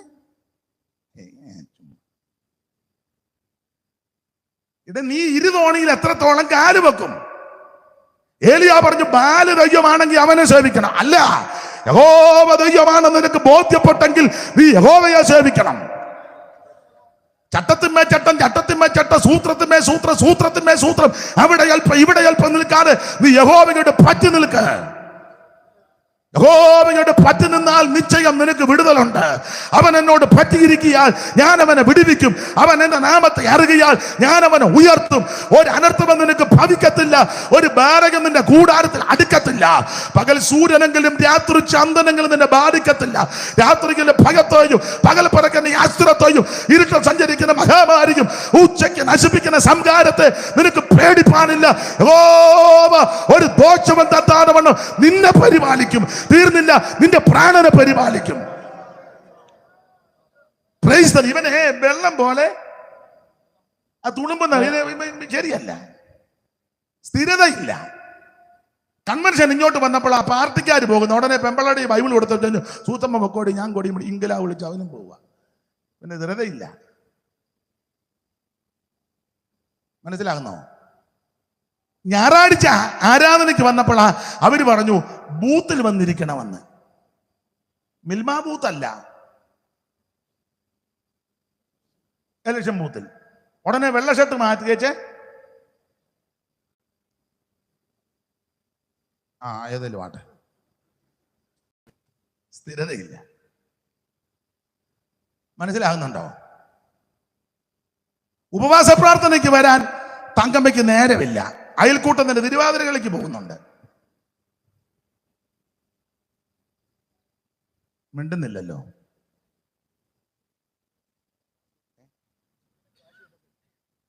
കാശ് കിട്ടുകയല്ല. എവിടെ നിന്ന് കിട്ടുകയല്ല? പിന്നെ മലാഖി മുതലെ വാക്യം എന്തിനാ എഴുതി വെച്ചേക്കുക? മലാഖി 3 എഴുതി വെച്ചേക്കുന്ന ആകാശത്തിന് കിളിവാതിൽ തുറക്കുമെന്ന്. സ്തോത്രം. ഒന്ന് പരീക്ഷിച്ച് നോക്ക്. നീ ദൈവത്തെ ഒന്ന് പരീക്ഷിച്ച് നോക്ക്. നീ ഒപ്പനയ്ക്ക് പോകാതെ മുട്ടയിലൊന്നും ഇരുന്നേ. നീ ഇരിക്കുന്നിടത്ത് ദൈവം കൊണ്ടുവരുമെന്ന്. ദൈവം വിശ്വസ്തനാണെന്ന്. കരയുന്ന കാക്ക കുഞ്ഞുങ്ങൾക്ക് അതതിന്റെ ആകാരം കൊടുക്കുന്നവനാ ദൈവം. ക്രൈസ്തലോ തക്ക സമയത്ത് തീൻ കിട്ടേണ്ടതിന് ഇവയൊക്കെ നിന്നെ നോക്കി കാത്തിരിക്കുന്നു. തൃക്കൈ തുറക്കുമ്പോൾ നീ അവയ്ക്ക് തൃപ്തി വരുത്തുന്നു. അവൻ നിന്നെ അനാഥനായിട്ട് വിടത്തില്ല, ഉപേക്ഷിക്കത്തില്ല, തള്ളിക്കളയത്തില്ല. നിന്നെ ചുമക്കുന്ന, പരിപാലിക്കുന്ന, പുലർത്തുന്ന ഒരു ദൈവമുണ്ട്. നാൾതോറും നമ്മുടെ ഭാരങ്ങൾ ചുമക്കുന്ന ഒരു നല്ല ദൈവം. ആ പഴയ പാട്ടിന്റെ വരി പാടിക്ക്. നാളെ നിന്നെ ചുനടുങ്ങേണ്ട, ദുഃഖവേളകൾ വരുമെന്ന് കലങ്ങേണ്ട. നാളെ നിന്നെ ചുനടുങ്ങേണ്ട, ദുഃഖവേളകൾ വരുമെന്നു കലങ്ങേണ്ട. വാനവും ഭൂമിയും പോയാലും വാഗ്ദത്തം സുസ്ഥിരമാ. ആ മനമേ ചഞ്ചലമെന്തിനാ, കരുതാൻ വല്ലഭനില്ലയോ ജയവീരനാ. മനമേ ചഞ്ചലമെന്തിനാ. പറമ്പകൾ പുലരുന്നു, നന്നായി വയലിലെ താമര വളരുന്നു. വാനവനായകൻ നമുക്കേതും നൽകാതെ മറന്നിടുമോ? ആ മനമേ ചഞ്ചലം എന്തിനായി? കരുതാൻ വല്ലഭനില്ലയോ ജയവീരനാ. കരമുയർത്ത് ദൈവത്തെ മഹത്വപ്പെടുത്തിയാട്ടെ. നിന്നെ പുലർത്താൻ നിന്റെ ദൈവം വിശ്വസ്തനാ. Praise the Lord. അപ്പൊ ഇവനെ വെള്ളം പോലെ തുളുമ്പുന്നവനാ. ഇവനെ വിശ്വസിക്കാനൊക്കെയല്ല, സ്ഥിരതയുള്ള. ഇവൻ അങ്ങോട്ടും ഇങ്ങോട്ടും ചായും. അവിടെ ചെല്ലുമ്പോ ഇവൻ തല കാണിക്കും, ഇവിടെ വരുമ്പം വിശ്വസിക്കാനൊക്കെയല്ല. ആരെയാ? ഇവിടെ വായിച്ച പുള്ളിയായില്ലെന്ന് രൂപേന്റെ കാര്യാ പറഞ്ഞ്. യവനെ വിശ്വസിക്കരുതെന്ന് പറഞ്ഞപ്പോൾ നിങ്ങളെല്ലാം പുള്ളിയെ നോക്കുന്ന പാവത്താൻ വായിച്ച് സഹായിക്കുക, ദൈവം അനുഗ്രഹിക്കട്ടെ. ഞാൻ രൂപേന്റെ കാര്യമാണ് പറഞ്ഞ്. അവൻ വെള്ളം പോലെ തുളുമ്പുന്നവനാ, അവനെ വിശ്വസിക്കാനൊക്കെയല്ല. സ്തോത്രം. പിന്നെ അടുത്തത് ശിമയോനും ലേവിയുമാ. യവന്മാരാണെങ്കിൽ ഉഗ്രന്മാരാ എന്ന് പറഞ്ഞ ആത്മസംയമനമില്ലാത്തവനാ രൂപേൻ. ആത്മസംയമനമൊന്നും ഇവന് സ്ഥിരതയുള്ളവനല്ല. 2 ശിമയോനും ലേവിയും. 5-ാം വാക്യം വായിച്ചേ. 5. ശിമയോനും ലേവിയും സഹോദരന്മാർ. ഒരമ്മ പെറ്റ ഇരട്ടകളെ പോലെ അയ്യോമാര് നടക്കുന്നത്. ശിമയോനും ലേവിയും സഹോദരന്മാരുടെ വാളുകൾ, അവരുടെ വാളുകൾ സാഹസത്തിന്റെ ആയുധങ്ങളിൽ ഉള്ളമയവരുടെ മന്ത്രണത്തിൽ കൂടരുതൻ, മനമേ അവരുടെ യോഗത്തിന് ചേരരുത്. മതി മതി മതി മതി. അപ്പോൾ ശിമയോനും ലേവിയും. ഒന്ന് രൂപേൻ സ്ഥിരതയുള്ളവനല്ല, വെള്ളം പോലെ തുളുമ്പുന്നവനാ. ഇവന് എങ്ങും ഉറച്ചു നിൽക്കുകയല്ല. സ്തോത്രം. 10 ദിവസം ഇവൻ പെന്തിക്കോസിൽ നിൽക്കും, 20 ദിവസം ഇവൻ മറുസൈഡിൽ കാണും. അത് കഴിഞ്ഞ് ഇവൻ പിന്നെ ഒരു 5 ദിവസം ഇവിടെ ഇടയ്ക്ക് വരും. സ്ഥിരതയില്ല. അപ്പൊ രണ്ടാമത്തത് ശിമയോനും ലേവിയും. 5-ാം വാക്യം പറയും, ശിമയോനും ലേവിയും സഹോദരന്മാർ, അവരുടെ വാളുകൾ സാഹസത്തിന്റെ ആയുധങ്ങൾ, എന്നുള്ളമേ അവരുടെ മന്ത്രണത്തിൽ കൂടരുത്, എൻ മനമേ അവരുടെ യോഗത്തിന് പോകരുതേ. അങ്ങനെയൊക്കെ ചെല്ലു പറയൂ, അവരുടെ യോഗത്തിന് പോകരുതേ എന്ന് പറഞ്ഞാൽ യോഗത്തിന് പോയാൽ നീ രക്ഷിക്കപ്പെടും. അത് ഇഷ്ടമല്ല പിശാചിന്. യോഗത്തിന് പോയാൽ നീ കർത്താവിനായി നിന്റെ ഹൃദയം സമർപ്പിച്ച് യേശുവിനെ ഉള്ളത്തിൽ ഏറ്റെടുക്കും. അത് പിശാചിന് ഇഷ്ടമല്ല. അതിനാ കയറി വിലക്കുന്നത്. ആട്ടെ, ഞാൻ അധികം വിവരിക്കുന്നില്ല. അടുത്തത് പിന്നെ യഹൂദയാ. യഹൂദയെ സഹോദരന്മാർ നിന്നെ പുകഴ്ത്തും. വായിച്ചേ. യഹൂദയെ സഹോദരന്മാർ നിന്നെ പുകഴ്ത്തും. യഹൂദയെ സഹോദരന്മാർ നിന്നെ പുകഴ്ത്തും. നിന്റെ കൈ ശത്രുക്കളുടെ കഴുത്തിലിരിക്കും. അപ്പന്റെ മക്കൾ നിന്റെ മുമ്പിൽ നമസ്കരിക്കും. യഹൂദ ഒരു ബാലസിംഹം, മകനെ നീ ഇരപിടിച്ച കയറിയിരിക്കുന്നു. താഴോട്ട് പഠിക്കുമ്പോൾ അവകാശമുള്ളവൻ മരുമോളം ചെങ്കോലി യഹൂദയിൽ നിന്റെ രാജതണ്ട് അവന്റെ കാലുകളുടെ ഇടയിൽ നിന്നും നീങ്ങിപ്പോകുക. പിന്നെ ജാതികളുടെ അനുസരണം അവനോട്. അപ്പോൾ യഹൂദയെ വിളിച്ചത് ഓരോ മക്കളെയും വിളിച്ചങ്ങോട്ട് ദൂത് പറയുക. എല്ലാം വിവരിക്കാൻ നേരമില്ല. ദൂത് പറഞ്ഞ് അപ്പൊ സ്വന്തം മക്കളെ വിളിച്ച് ഉൽപ്പത്തി 49:1 മുതൽ ദൂത് പറയുന്നതിന് മുൻപ് തന്റെ കൊച്ചുമക്കളെ കയറി ഒന്ന് അനുഗ്രഹിച്ചു. അതാണ് 48. എല്ലാം വിവരിക്കാൻ നേരമില്ല, വിസ്തരിക്കാനും നേരമില്ല. 48 കൊച്ചുമക്കളെ അനുഗ്രഹിച്ചു. 48:1 മുതൽ വായിച്ചേ. അനന്തരം യോസേഫിന് നിന്റെ അപ്പൻ ദീനമായി കിടക്കുന്നു വർത്തമാനം വന്നു. ഉടനെ യോസേപ്പ് തന്റെ മക്കളെ കൂട്ടിക്കൊണ്ട് അപ്പനെ കാണാൻ ചെന്ന. വായിച്ചോ. ഉടനെ അവൻ മനശ്ശെ എഫ്രയീം എന്നീ 2 പുത്രന്മാരെയും കൂട്ടിക്കൊണ്ട് യോസേപ്പ് മനശ്ശെ എഫ്രയീം എന്ന 2 പുത്രന്മാരെ കൂട്ടിക്കൊണ്ട് അപ്പനെ കാണുവാൻ ചെന്നു. നിന്റെ മകൻ യോസേപ്പ് പിതാവ് വരുന്നുവെന്ന് യാക്കോബിനെ അറിയിച്ചു. അപ്പോൾ ഇസ്രായേൽ തന്നെത്താൻ ഉറപ്പിച്ച് കട്ടിലേലിരുന്നു. യാക്കോബ് യോസേപ്പിനോട് പറയുന്നതാണ് അടുത്ത വാക്യം. വായിക്കേ. യാക്കോബ് യോസേപ്പിനോട് പറഞ്ഞത്, മകനെ, സർവ്വശക്തിയുള്ള ദൈവം പണ്ട് കനാൻ നാട്ടിലെ ലൂസിൽ വെച്ച് എനിക്ക് പ്രത്യക്ഷനായി എന്നോട്, ഞാൻ നിന്നെ സന്താന പുഷ്ടിയുള്ളവനാക്കി പെരുക്കി നിന്റെ ശേഷം നിന്റെ സന്തതിക്ക് ദേശമെല്ലാം ശാശ്വത അവകാശമായി കൊടുക്കുമെന്ന് എന്റെ ദൈവം എന്നോട് ദൂത് പറഞ്ഞു. അതാണ് അപ്പനും മോനോട് സംസാരിക്കുക. 48 അപ്പനും മക്കളും നന്നായിട്ട് സംസാരിക്കണം. അപ്പൻ പിള്ളേരോട് വർത്താനം പറയണം, പിള്ളേർ അപ്പനോടും മിണ്ടുന്നില്ല. ചില അപ്പന്മാര് വീട്ടിലും ഓഫീസിലെ പോലെ ഇടപെടുന്നത്. അങ്ങനെയുള്ള ആൾക്കാരുണ്ട്. പിള്ളേരോട് ഓഫീസിലെ ഇന്നെന്താണ് നിന്റെ പ്രോഗ്രാം, കൊച്ചനോട് ചോദിക്കുക. നമ്മൾ തമ്മിൽ ഇന്ന് സംസാരിക്കാൻ ടൈമുണ്ടോ? എടാ ഇങ്ങോട്ട് വാ, ഒരു കാര്യം പറയാനുണ്ടെന്ന് പറഞ്ഞാൽ പോരെ? അല്ലേ എൻ്റെ മര്യാദ? ഏതാണെന്നോ പാട്ട് പിടിച്ചതല്ല. ഇവിടെ അപ്പനും മകനും കൂടെ തുറന്ന് സംസാരിക്കുക. ബാക്കി ഒന്നുകൂടെ വായിച്ചേ പാസ്റ്ററെ. 48. അനന്തരം യോസേഫിന് നിന്റെ അപ്പൻ ദീനമായി കിടക്കുന്നു ദീനമായി കിടക്കുന്നുവെന്ന് വർത്തമാനം വന്നു. 147 വയസ്സുള്ള യാക്കോബ് ക്ഷീണിതനായി ജരാനരയെല്ലാം ബാധിച്ച് മരിക്കാറായി, കടുപ്പമായി മരിക്കാറായെന്ന വാർത്ത യോസേപ്പിന് കിട്ടി. കാരണം യോസേപ്പ് ക്വാർട്ടേഴ്സില്ല, അപ്പച്ചനും ആൾക്കാരും എല്ലാം ഗോശേൻ ദേശത്താ, അല്പം ഡിസ്റ്റൻസ് ഉണ്ട്. യോസേപ്പ് മിസ്രയീമിലെ പർവ്വം കഴിഞ്ഞാൽ പിന്നെ അടുത്ത ആളാ. അപ്പൊ എപ്പോഴും അപ്പനെ കാണാനും ക്ഷേമങ്ങൾ അറിയാൻ ഒഫീഷ്യലായിട്ട് ഒത്തിരി ഉത്തരവാദിത്വം, ഒരു മഹാരാജ്യത്തിന്റെ ഭരണചക്രം നടത്തുന്ന ആളല്ലേ.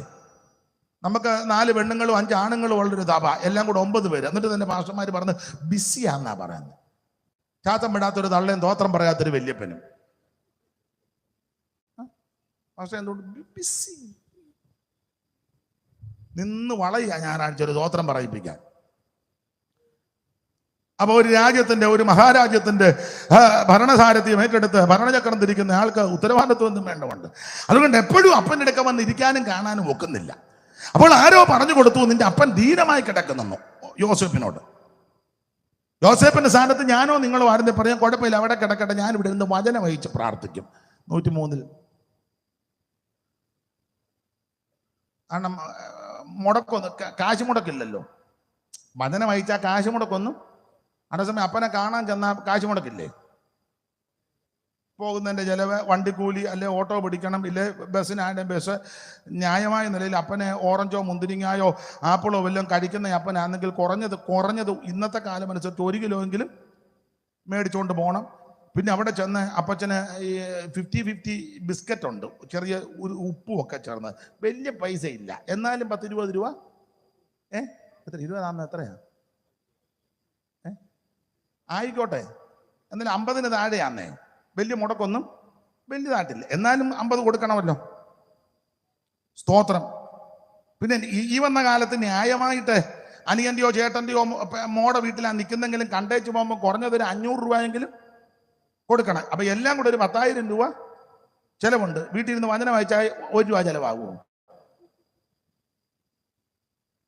അല്ല, അങ്ങനെയുള്ള വിദ്വാന്മാരും ഉണ്ട്, ഇഷ്ടം പോലെ ഉണ്ട്. പെന്തിക്കോസിൽ ഇഷ്ടം പോലെ ഉണ്ട്. പ്രാർത്ഥിക്കും തോറും ഇതുങ്ങൾക്കെല്ലാം അങ്ങ് വൈരാഗ്യം കൂടുക. അതെ, മറുഭാഷ പറഞ്ഞ മറിയ അമ്മയ്ക്ക് വെള്ളം കൊടുക്കാതായിരുന്നു ഈ ഗ്ലോറി എന്ന് പറഞ്ഞ് കിടുങ്ങുന്നത്. അതെ, സ്വന്തം സഹോദരങ്ങളോട് പോലും മിണ്ടാതായിരുന്നു ഹല്ലേലൂയ എന്ന് പറഞ്ഞ് ഇടത്തെ കൈയും വലത്തെ കൈയും കൂടെ പൊക്കുന്നത്. മര്യാദയ്ക്ക് ഇരുന്നോണം ഇന്ന്. ഏതാ ആ വിധത്തിലുള്ളവര്? അല്ലാത്തവര് നന്ദിയോടെ സ്തുതിച്ചോണം ദൈവത്തെ. Price the Lord. അപ്പനെ കാണാനായിട്ട് യോസേപ്പ് പോവുക, ഉടനെ പോയെന്നുള്ളതാ. മാതാപിതാക്കളെ അന്വേഷിക്കണേ, അവരെ ബഹുമാനിക്കണേ, അവരെ ആദരിക്കണേ. ഈ പുസ്തകം പഠിപ്പിക്കുന്നത് നിനക്ക് നന്മയുണ്ടാകുവാനും നീ ഭൂമിയിൽ ദീർഘായുസ്സോടിരിപ്പാൻ നിന്റെ അപ്പനെ അമ്മയും ബഹുമാനിക്കണമെന്ന. സ്തോത്രം. അത് നന്നായി ചെയ്യണം. പിന്നെ പ്രായമുള്ളവരോടൊരു കാര്യം പറയും, ഒരു 65-70 ആയ ആ മൂരാച്ചിത്തരം അങ്ങ് മാറ്റണം. മനസ്സിലായോ? ഒരു 65 കഴിഞ്ഞില്ലേ, കുറെ അങ്ങ് ഒതുങ്ങണം. ആ പഴയ ഞാൻ കലൈപുരത്തെ ആരാന്നറിയാമോ, ഞാൻ മൈലമ്പാപ്പന്റെ അനിയനാന്നും പറഞ്ഞ് നടക്കരുത്. തമാശ പറഞ്ഞാൽ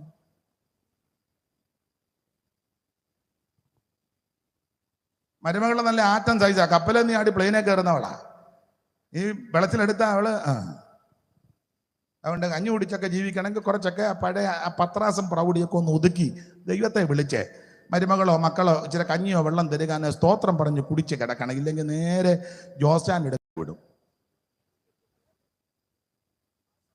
ഞാനിപ്പോൾ പോയിച്ചാ വന്നത്, അതുകൊണ്ടാണ് പറഞ്ഞത്. പിന്നെ അവിടെ കയറി പ്രാർത്ഥിച്ച് അതുങ്ങളെ എല്ലാം തലയെ കൈ വെച്ച് പ്രാർത്ഥിച്ച് കുറച്ചു നേരം അവിടെ ചെലവഴിച്ചാ വന്നെ. വളരെ മനോവേദനയാ കണ്ടിട്ട്. സ്തോത്രം. വലിയ മഹനീയമായ ശുശ്രൂഷയാണ്. എത്ര എണ്ണമാ അവിടെ കിടക്കുന്നത്. അതുകൊണ്ട് നീ പെരക്കകത്ത് കിടക്കുന്നുണ്ടല്ലോ, അതുകൊണ്ട് മരുമകളോട് മരുമൊക്കെ ഇടപെടണം. തള്ളേ ഇങ്ങോട്ട് നോക്കിക്കേ, നീ ഉമ്മ മരുമകളുടെ കുറ്റമെല്ലാം പറഞ്ഞ് പാസ്റ്ററുടെ ഭാര്യയോടൊന്നും ചെന്ന് മരുമകളുടെ കുറ്റം പറയരുത്, കൂട്ടുവിശ്വാസിയോടും പറയരുത്. മരുമകളാ, മോള് വല്ലപ്പോഴും കാണാമെന്ന് 1 കിലോ മുന്തിരിങ്ങായിട്ട് വരും, പകുതി അവള് തന്നെ തിന്നുക. മരുമകളാ നിനക്ക് വെള്ളം തരുന്നത്, വല്ലപ്പോഴാന്നില്ലല്ലേ എന്നും ആന്നില്ലൊരു ചായ തരുന്നില്ല. അതുകൊണ്ട് മരുമകളുടെ കുറ്റം ഒന്നും പറഞ്ഞേക്കരുത്. ഇങ്ങോട്ട് നോക്ക്, ഉറങ്ങുക, ഇങ്ങോട്ട് നോക്ക്. ഗുണം വരുന്ന കാര്യമായി പറഞ്ഞു തരുന്നത്. മരുമകളെ മരുമകളാ പക്ഷെ മകളായിട്ട് കാണാൻ. സ്തോത്രം. അങ്ങനെ കാണുക, നല്ല ബുദ്ധി ഉണ്ടാകും, നല്ല ഗുണം വരുമെന്ന്. അതുകൊണ്ട് മരുമകളോട് ഒരു കാര്യം പറയാം, അമ്മ ഇരുന്ന കാലത്തോളം ഇനി ഇരിക്കുകയല്ല. തള്ളയോട് നീ കുചുമ്പെടുക്കരുത്. ചൂടുവെള്ളം ചോദിക്കുമ്പോൾ ഇച്ചിരം കൊടുത്തേക്കണം, അത് കുടിക്കാനുള്ള പരുവത്തിൽ തിളച്ച വെള്ളം കൊണ്ട് തള്ളയുടെ തൊണ്ട പൊള്ളിക്കരുത്. മനസ്സിലായോ? ഇതൊക്കെ ചെയ്യണം. അന്യോന്യം ഇതൊക്കെ ചെയ്ത് മര്യാദയ്ക്ക് പോയാൽ എല്ലാവർക്കും അങ്ങ് ചെല്ലാം. ആട്ടെ, ഇടയ്ക്ക് കയറി പറഞ്ഞതേ ഉള്ളൂ. ഇടയ്ക്ക് ഞാൻ ഇങ്ങനെയൊക്കെ ചില ഗുണദോഷങ്ങളൊക്കെ പറയും, ഇഷ്ടമുള്ളവർ അംഗീകരിച്ചാൽ മതി. അപ്പൊ ശ്രദ്ധിക്കുക, ഇവിടെ യാക്കോബ് മരിക്കാറായി. അപ്പൊ യോസേപ്പിന് അറിവ് കൊടുത്തു, നിന്റെ അപ്പൻ ധീരമായി കിടക്കുന്നു. അപ്പോൾ യോസേപ്പ് അപ്പനെ കാണാൻ പോകുക. പ്രായമുള്ളവർ ക്ഷീണിതരോ രോഗികളാന്ന് അവരെ കാണാൻ പോകണം. അത് സഭയിലാന്നേലും കുടുംബത്തിലാന്നേലും ആരാന്നേലും പ്രായമുള്ളവർ, രോഗികൾ, ബലഹീനർ, ക്ഷീണർ, അങ്ങനെയുള്ളവരെ പോയി കാണണം, അവരോടുകൂടി ഇരിക്കണം. ഒക്കുന്നെങ്കിൽ 10 രൂപ കൊടുക്കാൻ ആപതുണ്ടെങ്കിൽ കൊടുക്കണം. ഇനി പൈസ ഇല്ലെങ്കിലും 10 മിനിറ്റ് ഇരുന്ന് അവർക്ക് ആശ്വാസവചനങ്ങൾ പറഞ്ഞ് അവരുമായിട്ടൊന്ന് സംസാരിക്കുക ചെയ്യുന്നത് അവർക്കൊരു അനുഗ്രഹമാണ്. ദൈവത്തിന് മഹത്വം. അപ്പനെ കാണാൻ ഉടനെ പോയെന്ന ഉടനെ, അങ്ങനല്ലേ, ഉടനെ വായിച്ചേ. അനന്തരം നിന്റെ അപ്പൻ ദീനമായി കിടക്കുന്നു എന്ന് വർത്തമാനം വന്നു. ഉടനെ ഉടനെ അവൻ മനേശ എഫ്രയീം എന്ന 2 പിള്ളേരെ കൂട്ടി കൊണ്ടുചെന്നു. നിന്റെ മകൻ യോസഫ് ഇതാ വരുന്നുവെന്ന് യാക്കോബിനെ അറിയിച്ചു. അതിനകത്ത് ഒരു ആത്മീയ ദൂത് പറഞ്ഞ ഭാഗം വിടാൻ വിവരിക്കാൻ നേരമില്ല. എടുത്ത വാക്യത്തോട് കൂടുപടുത്തുകയുള്ള കാര്യം പറയണം. അപ്പോൾ 147 വയസ്സുള്ള അപ്പൻ ഇങ്ങനെ കിടക്കുക, അനങ്ങാൻ മേല, മരിക്കാറായി. ആരേലും പരസകായം കൂടിയായി എഴുന്നേൽപ്പിക്കുക, ഇരുത്തുകയൊക്കെ ചെയ്യുന്നത്. അങ്ങനെ കിടക്കുന്ന അപ്പനോട് ആരോ ചെന്ന് പറഞ്ഞു, അപ്പച്ചാ, യോസേപ്പും പിള്ളേരും വരുന്നെന്ന്.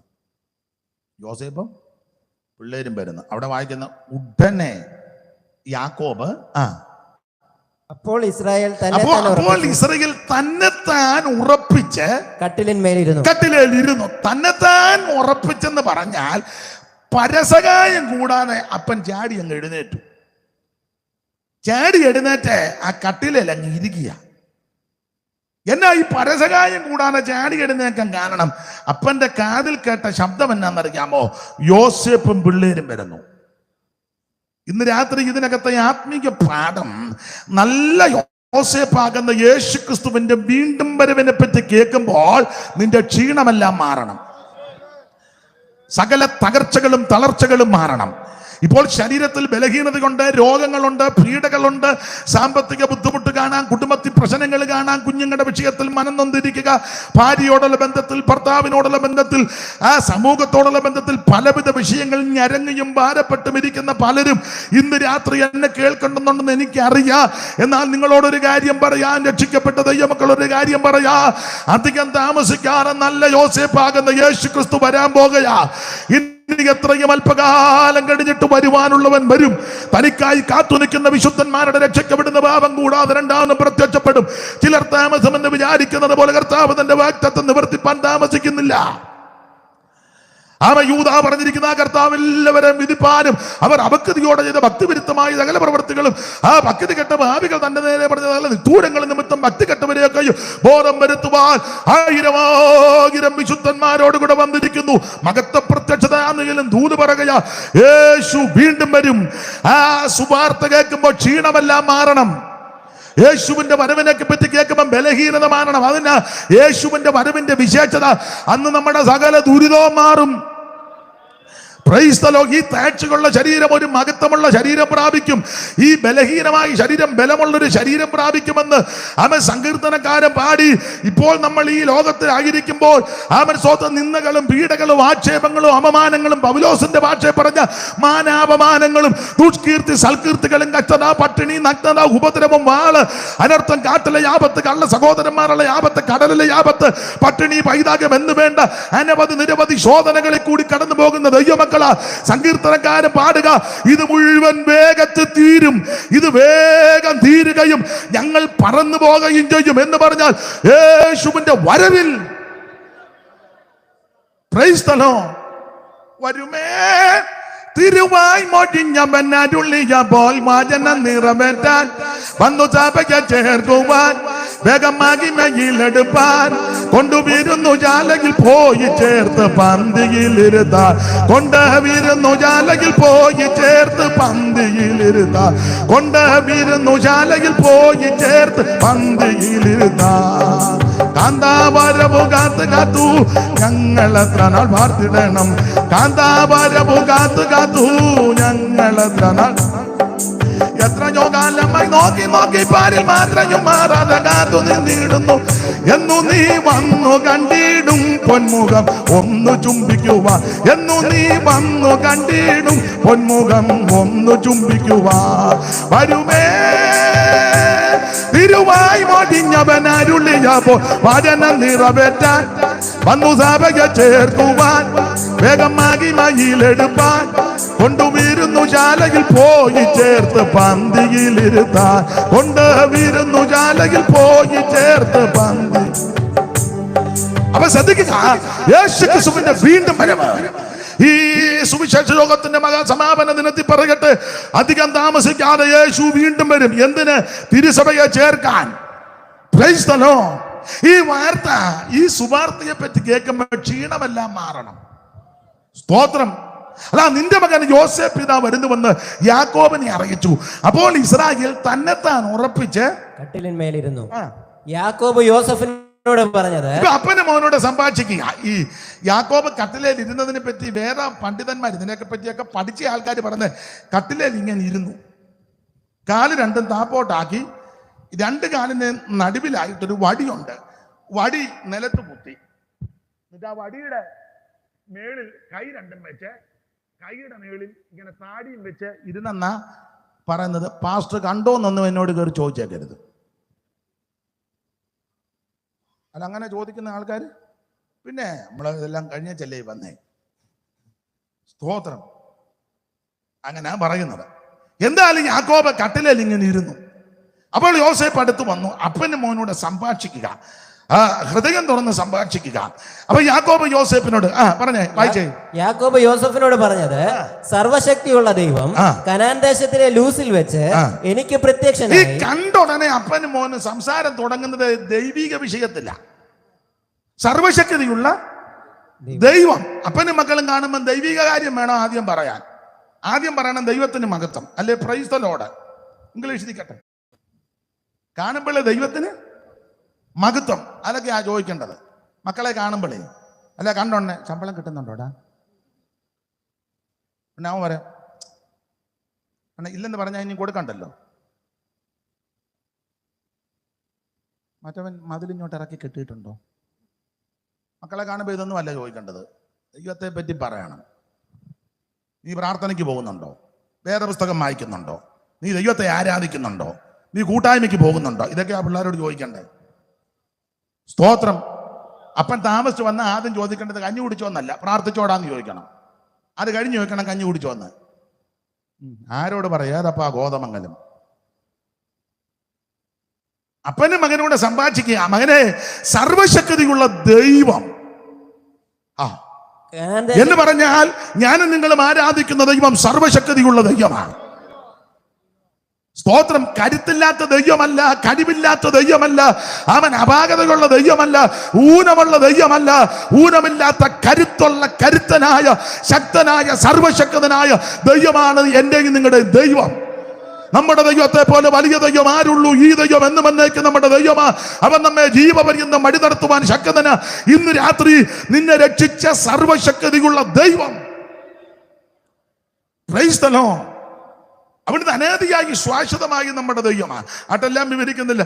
സർവശക്തിയുള്ള ദൈവം കനാൻ ദേശത്തെ ലൂസിൽ വെച്ച് എനിക്ക് എന്ന് പറഞ്ഞ മോനെ, നമ്മളിപ്പോ സംസാരിക്കുന്നതിന് 100 കൊല്ലം മുമ്പ്, അതാ കനാൻ ദേശത്തിലെ ലൂസിൽ പണ്ട് സംസാരിച്ചേ.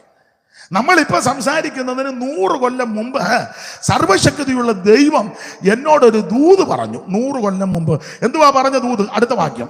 എന്നോട്, ഞാൻ നിന്നെ സന്താനപുഷ്ടിയുള്ളവനാക്കി പെരുക്കി നിന്നെ ജനസമൂഹമാക്കി നിന്റെ ശേഷം നിന്റെ സന്തതിക്ക് ഈ ദേശം ശാശ്വത അവകാശമായി കൊടുക്കുകയും എന്ന് പറഞ്ഞാൽ, പണ്ട് ഞാൻ എന്റെ ചേട്ടനെ പേടിച്ച് ഓടിയൊരു കാലം ഉണ്ടായിരുന്നു. ഒരു ചെറിയ ട്രിക്കായിരുന്നു. ഒരു ചെറിയ എന്തുവാ ഒരു ചെറിയ ഫാൻസി ഡ്രസ് യുവജനോത്സവത്തിന്. വീട്ടിലൊരു യുവജനോത്സവം ഉണ്ടായിരുന്നു. അപ്പൊ ഞാനും അമ്മ പറഞ്ഞു, നീ നന്നായിട്ട് അഭിനയിക്കാൻ പറഞ്ഞു. അങ്ങനെ കോലാട്ടുകൊറ്റനെ കണ്ടിച്ച് അമ്മ തന്നെ അണിയറ നിന്നതെല്ലാം ഫിറ്റ് ചെയ്ത് തന്നത്. അങ്ങനെ അപ്പച്ചനെ ഒന്ന് കളിപ്പിച്ചതാ. പക്ഷെ കളിപ്പിച്ച് അനുഗ്രഹമൊക്കെ നേടിയെങ്കിലും പെരയ്ക്കാതിരിക്കാനൊക്കത്തില്ല. അങ്ങനെയുള്ള ഒത്തിരി ആൾക്കാരുണ്ട്. നമ്മൾ പറയും തോമാച്ചായന് ദൈവം അങ്ങ് അനുഗ്രഹിച്ചു. അച്ചായൻ ഇവിടെ, അച്ചായൻ മെഡിക്കൽ കോളേജിൽ കിടപ്പുണ്ട്. മെഡിക്കൽ കോളേജിൽ കിടക്കുന്നവരെല്ലാം കുഴപ്പക്കാരാന്നല്ല പറഞ്ഞത്. നമ്മൾ ഈ അനുഗ്രഹം എന്ന് പറയുന്നത് മിക്കവരും ഭൗതികത്തിനാണ്. ഭൗതികം അനുഗ്രഹമല്ല, അത് നന്മയാണ്. അനുഗ്രഹം ആത്മീകമാ. പുതിയ നിയമത്തിന്റെ ഉപദേശം അത് സ്വർഗീയ അനുഗ്രഹമാണ്. തോമാച്ചായന് ദൈവം അങ്ങ് അനുഗ്രഹിച്ചു. അതിന് ഭയങ്കരം വീടല്ലയോ കലിയപ്പുറത്ത് പണിതേക്കുന്നത് ആണോ? പിന്നെ താഴേന്ന് ബെഡ്റൂമിലോട്ട് ലിഫ്റ്റല്ല കയറുന്നേ. അത് തോമാച്ചൻ എന്ത് ചെയ്യേ? തോമാച്ചൻ അവിടെ അനുഭവിക്കാൻ പറ്റുന്നില്ലല്ലോ. ഉണ്ടോ? അങ്ങനെയുള്ളവരെ സൗഖ്യമാക്കട്ടെ. പക്ഷെ ഞാൻ പറഞ്ഞതിന്റെ ഒരു വശമാണ്. പക്ഷെ നിനക്ക് ചെറ്റപ്പരയാ, പനയോല കൊണ്ട് മേഞ്ഞതാ, ചാണകം തളിച്ച് മെഴുകിയതാ. പക്ഷേ എന്നും രാത്രി അതിനകത്ത് സമാധാനത്തോടെ കിടക്കാൻ പറ്റുന്നെങ്കിൽ അതാ കുറച്ചുകൂടെ ഭാഗ്യം. തോമാച്ചൻ 8 കോടിയുടെ വീട് പണിതേച്ച് തോമാച്ചൻ കൂടുതലും കിടക്കുന്നത് മെഡിക്കൽ കോളേജിലാണ്. അതിലും നല്ലത് 8 കോടി പോയിട്ട് ഒരു കോടി പോലും തിരിച്ചിട്ടില്ല, പനയോല കൊണ്ടാ. പക്ഷെ പെരക്കകത്ത് കിടന്നുറങ്ങുന്നുണ്ടെങ്കിൽ തോമായാക്കാലും നല്ലത് നീ തന്നെ. അതിനങ്ങനാണോ സ്തോത്രം പറയുന്നത്? സ്തോത്രം. എല്ലാ റൂമിലും AC വെച്ചിട്ടുണ്ട്. പക്ഷെ തോമാച്ചൻ AC ഇടാൻ ഒക്കത്തില്ല. അച്ചായൻ അയ്യോ അത് ഇടത്തില്ല. പിന്നെ വല്ലപ്പോഴും ഞാൻ വെളിയിലോട്ട് ഇറങ്ങുമ്പം വേലക്കാരൻ വന്ന് ഒരു 10 മിനിറ്റ് ഇട്ടേച്ച് കാരണം ഇത് കേടാകാതിരിക്കാൻ. എടാ തോമ, എന്നാ ഇത് ഉപയോഗിക്കുന്നവർക്ക് കൊടുക്കടാ തോമ. നീ ഉമ്മ ഇതെല്ലാം വെച്ചുകൊണ്ടിരുന്ന് ഇങ്ങനെ മോചകനാന്ന് കണ്ട പോലെ എഴുതി കണ്ടുകൊണ്ടിരിക്കാതെ അത് ഉപയോഗിക്കുന്നവർ കാണാം, അവർക്ക് കൊടുക്കെടുത്ത്. അതിനൊന്നുമില്ല. 10 ഏക്കർ പുഞ്ചപ്പാടം തോമായ ദൈവം അങ്ങ് അനുഗ്രഹിച്ചു. 10 ഏക്കർ പുഞ്ചപ്പാടം. പക്ഷെ തോമാച്ചന് ഗുജറാത്തിൽ നിന്ന് ഗോതമ്പ് വരണം 2 ചപ്പാത്തി. പുഞ്ചപ്പാടം 10 ഏക്കറുണ്ട്. നെല്ല് കൊയ്ത് ലോഡ് കണക്കിന് പോകുന്നത് തോമാച്ചൻ തിന്നെ ഇരുന്ന് കാണുന്നതല്ലാതെ ആ കുത്തരി എടുത്ത് ഇച്ചിരി ചോറുണ്ണാൻ തോമായിക്ക് പറ്റുന്നില്ല. തോമായിക്ക് ഗുജറാത്തിൽ നിന്ന് ഗോതമ്പ് വരണം, അതും എണ്ണ ചേർക്കാതെ 2 ചപ്പാത്തി. അതും ചപ്പാത്തി ഉണ്ടാക്കി വെച്ച് ജനലെ പിടിച്ച് നിന്ന് കടിക്കണം എഴുന്നേറ്റ് നിന്ന്. കാരണം ചപ്പാത്തി താമസിച്ച് പോയാൽ തോമ എന്തിനാ താമസിച്ചെന്ന് വെച്ച് ചപ്പാത്തി ഇങ്ങനെ നിൽക്കുക. അപ്പം പുഞ്ചപ്പാടം ഒന്നുമില്ലെങ്കിലും 1.5 അരിയുടെ ചോറുണ്ടെന്ന ബേബി ഇതിനകത്തിരിപ്പുണ്ട്. മാസകത്തിന് എന്ന് വെച്ചാൽ ഇല നിറച്ച് ചോറിട്ട് നമ്മൾ ഇന്ന് കണ്ടുകൊണ്ടിരിക്കുന്നത്. ഇവൻ കഴിക്കുന്ന അവൻ കരിങ്കല്ലിന് പണിയുന്നുണ്ട്, നന്നായിട്ട് ചോറും കഴിക്കുന്നുണ്ട്. നമ്മളിതെല്ലാം ഇങ്ങനെ കണ്ടുകൊണ്ടിരിക്കുന്ന അല്ലാതെ. അപ്പം അതാ കുറച്ചുകൂടെ നല്ലത്. പാപ്പച്ചായൻ്റെ വീട് എവിടാ? എൻ്റെ വീട് പുളുക്കീഴാ. അതിന് പുളുക്കീഴ്. പക്ഷേ പഞ്ചാര ഇട്ട കാപ്പി. കാരണം പുളുക്കീഴാ ഷുഗർ ഫാക്ടറി പണ്ട്. ഇപ്പോഴത് നിർത്തി. ഷുഗർ ഫാക്ടറി വീട് പുളുക്കീഴാ. ലോഡ് കണക്കിന് പഞ്ചസാര കയറി പോകുന്നത് കണ്ടുകൊണ്ടിരിക്കുന്ന അല്ലാതെ ഒക്കുന്നില്ല. അവിടെ ഞാൻ ഇടയ്ക്ക് കയറി പറഞ്ഞതേ ഉള്ളൂ ഇങ്ങനെയൊക്കെ ചില കാര്യങ്ങൾ. ചെറുതാന്നേലും അത് അനുഭവിക്കുവാനും അത് ആസ്വദിക്കാനും പറ്റുന്നുണ്ടെങ്കിൽ അതാ ഏറ്റവും വലിയ ഭാഗ്യം. മനസ്സിലാകുന്നുണ്ടോ? ഇഷ്ടംപോലെ ഭൗതികമുണ്ട്. തീന്മേശ മുഴുവൻ വിഭവസമൃദ്ധമായ ഭക്ഷണം ഇഷ്ടം പോലെ. ഇച്ചിരി ചിക്കൻ തരട്ടെ, ഇച്ചിരി ബീഫ് ഒലത്തിതും, എന്നാ നല്ല നെന്മീന വറുത്തത്, ഇച്ചിരി മെഴുക്ക് വരട്ടെ തരട്ടെ, നല്ലതാ. അയ്യോ എണ്ണ. എന്നാ ഒരു പപ്പടം എടുത്ത് കഴിക്കൂ, പ്രഷർ. എന്നാ ഇച്ചിരി അച്ചാറ് തരട്ടെ. അയ്യോ തൊട്ട് പോകരുതെന്നാ. പിന്നെ എന്നാ വേണം? പാവയ്ക്കാത്തോരൻ കാണുമോ? അന്നേരം വീട്ടിൽ പണിക്ക് തന്നവൻ ഇത് മുഴുവൻ അടിച്ച് പെരുക്കുക. നമ്മളത് കണ്ടോണ്ടിരിക്കുക. ആട്ടെ, ഞാൻ ഇടയ്ക്ക് കയറി പറഞ്ഞതേ ഉള്ളൂ. അനുഗ്രഹം പ്രാപിച്ച യാക്കോബിന് പെരയ്ക്കാതിരിക്കാൻ പറ്റുന്നില്ല. ജ്യേഷ്ഠൻ തന്നെ കൊല്ലാൻ വരിക. യാക്കോബ് ജ്യേഷ്ഠനെ പേടിച്ചോടി. അമ്മ ഉപദേശം കൊടുത്ത് ഓടിക്കോ, എൻ്റെ ആങ്ങളൻ ലാബാൻ പത്തനാരാമിലുണ്ട്, അങ്ങോട്ട് പൊക്കോളാൻ. IPC ഒന്നുമല്ല, സ്വതന്ത്ര സഭയാ, പുതിയ പൈനിയർ വർക്ക്. ഓടിക്കോളാൻ പറഞ്ഞു.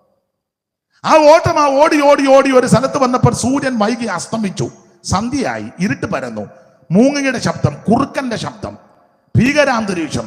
സഹായത്തിന് ആരുമില്ല, കയറി കിടക്കാൻ ഇടമില്ല, ആശ്വാസം വചസ് പറയാൻ ആരും അടുത്തില്ല, ഉടുതുണിക്ക് മറതുണിയില്ല, അവൻ ഭക്ഷിപ്പാൻ ആഹാരമില്ല, ധരിപ്പാൻ വസ്ത്രവും വളരെ നാസ്തിയാ. എല്ലാം നഷ്ടപ്പെട്ട് മരണഭീതിയാൽ ഓടുക. അന്ന് രാത്രി അവിടെ കിടന്നു. ആ രാത്രിയിൽ യാക്കോബ് ഒരു സ്വപ്നം കണ്ടു. സ്വർഗത്തോളം എത്തുന്ന ഗോവണി, ദൂതന്മാരിങ്ങനെ കയറുകയും ഇറങ്ങുകയും ചെയ്യുക. അന്ന് രാത്രി യാക്കോബിനോട് ദൈവം ഇടപെട്ടു. ഇത് ഇപ്പൊ സംസാരിക്കുന്നതിന് 100 കൊല്ലം മുമ്പ് നടന്ന കാര്യമാണ്. അതാ യാക്കോബ് പറഞ്ഞത്, മോനെ, സർവശക്തിയുള്ള ദൈവം പണ്ട് കനാൻ നാട്ടിലെ ലൂസിൽ വെച്ചനോട് ദൂത് പറഞ്ഞതാ, ഞാൻ നിന്നെ സന്താന പുഷ്ടിയുള്ളവനാക്കി പെരുക്കി നിന്നെ ജനസമൂഹമാക്കി നിന്റെ ശേഷം നിന്റെ സന്തതിക്ക് ദേശം. അന്ന് ആരും സഹായത്തിനില്ലാതെ വട്ടം നോക്കിയിട്ട് നല്ല ക്ഷീണം, ഉറക്കം. തലവെക്കാനായിട്ട് നോക്കിയപ്പോ ഒന്നും കണ്ടില്ല. ഒരു കല്ല് കണ്ട് ആ കല്ലെടുത്ത് തലണയായിട്ട് വെച്ചു. ഈ കല്ല് മറ്റൊന്നുമല്ല, കർത്താവാകുന്ന യേശു ക്രിസ്തുവിന്റെ നടല. സ്തോത്രം, പ്രൈസ് ദി ലോർഡ്. ജീവനുള്ള കല്ലാകുന്ന അവന്റെ അടുക്കൽ. അങ്ങനെയാണല്ലോ പുതിയ നിയമത്തിലെ വാക്യം. ഈ കല്ല് മറ്റാരുമല്ല, യേശു ക്രിസ്തുവാകുന്ന കല്ല്.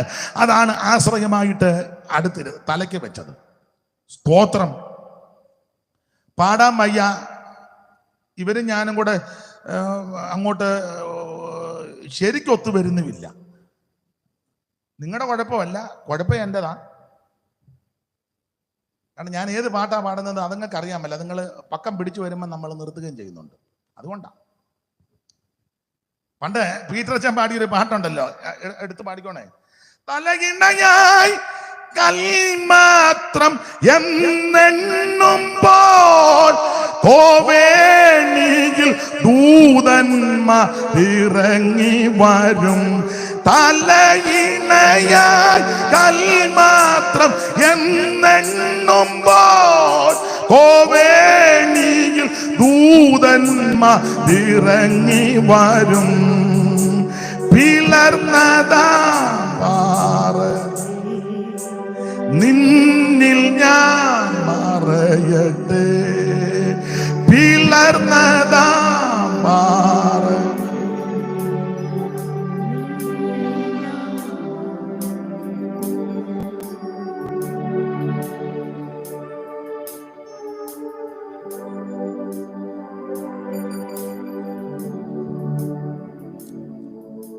പിളർന്നതാ പാറയേ നിന്നിൽ ഞാൻ മറയട്ടെ. സങ്കേതമേ എനിക്കാലംബമേ നിന്നിൽ ചാടിടുന്നവർക്ക് ആശ്വാസമേ. നിന്നാത്മബലം എനിക്കാനന്ദമേ. പിളർന്നതാ. അതെ, ഞാൻ അധികം വിവരിക്കുന്നില്ല. അന്ന് രാത്രി യാക്കോബിനോട് ദൈവം ഈ കാര്യമാണ് തന്റെ മകനോട് പറയുന്നത്. 48 ഓടിച്ച ഭാഗം വിടാം. ഞാൻ ഇബ്രാഹിമിനെ പറ്റി പറഞ്ഞപ്പോ ഒരു മുഖവര പറയുന്നതേ ഉള്ളൂ. അങ്ങനെ പറഞ്ഞ ചപ്പനാകുന്ന പുത്രനാകുന്ന യോസേഫിനോട് പറഞ്ഞു, മോനെ ആട്ടെ, നമ്മൾ തമ്മിലൊന്ന് കണ്ടല്ലോ, ഞാൻ മിസ്രയീമിൽ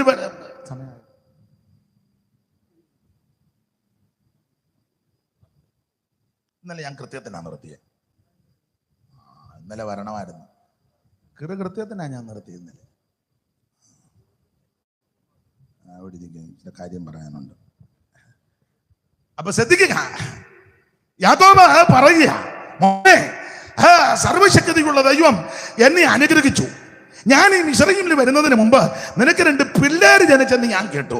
ആ കൊച്ചുങ്ങളെ 2 പേരെ ഇഞ്ഞു കൊണ്ടുപോവാ. രൂപയും ശിമിയോനും എന്നതുപോലെ ആ കുഞ്ഞുങ്ങൾ 2 എനിക്കുള്ളവരായിരിക്കണം എന്ന് പറഞ്ഞാൽ എൻ്റെ കണ്ണടന്നതിന് മുന്നേ കാര്യം പറഞ്ഞ് ഈ കൊച്ചുങ്ങളെ 2 ഈ ഗോത്രത്തിലോട്ട് ഞാൻ പേര് ചേർത്ത് കയറ്റാൻ പോവാ. ഇനി കൊണ്ടുവരാൻ പറഞ്ഞു. എന്നിട്ട് അപ്പനൊരു സാക്ഷ്യം പറഞ്ഞു. ആരാ? യാക്കോബ് ഒരു സാക്ഷ്യം. അത് ഇപ്പോഴത്തെ പത്രഭാഷയല്ല, എന്നാൽ ഇപ്പൊ പത്രത്തിൽ ആ ഭാഷ വരുന്നുമുണ്ട്. എന്നാൽ കോട്ടയം ഭാഷ അല്ല. എന്നാൽ ഇപ്പൊ അത് വരുന്നുണ്ട്. പിള്ളേരുടെ ഭാഷ പറഞ്ഞ അപ്പനൊരു കിടിലൻ സാക്ഷ്യം പറഞ്ഞു. യാക്കോബ് ഒരു കിടിലൻ സാക്ഷ്യം. 11 വാക്യം വായിച്ചേ, 48:11.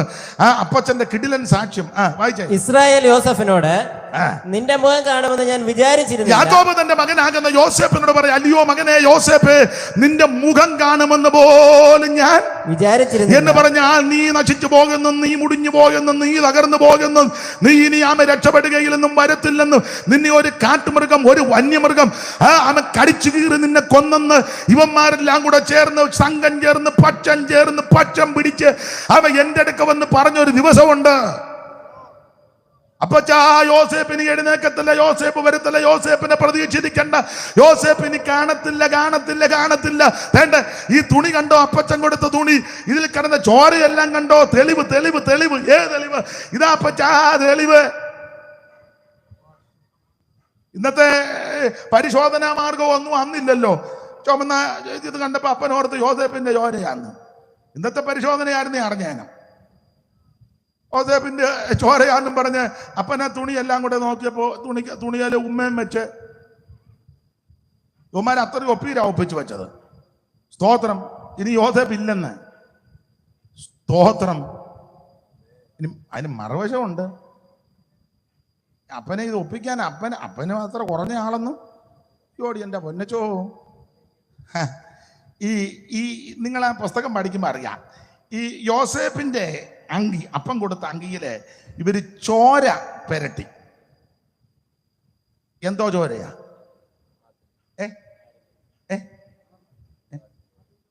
നന്നായിട്ട് പറയണം. നന്നായിട്ട് പറയാമെങ്കിൽ ഒരു സമ്മാനമുണ്ട്.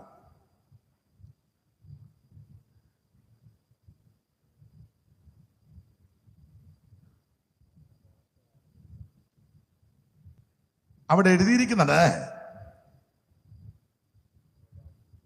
കോലാട്ടുംകുട്ടിയെ കണ്ടിച്ച് അതിന്റെ ചോര. അതിനായമാര് സൂക്ഷ ഈ കോലാട്ടുംകുട്ടിയെ കണ്ടിക്കാൻ കാര്യം, ഈ അപ്പൻ പണ്ട് 2 കോലാട്ടുംകുട്ടിയെ കണ്ടിച്ച് ആ ഫാൻസി ഡ്രസ് നടത്തിയത്.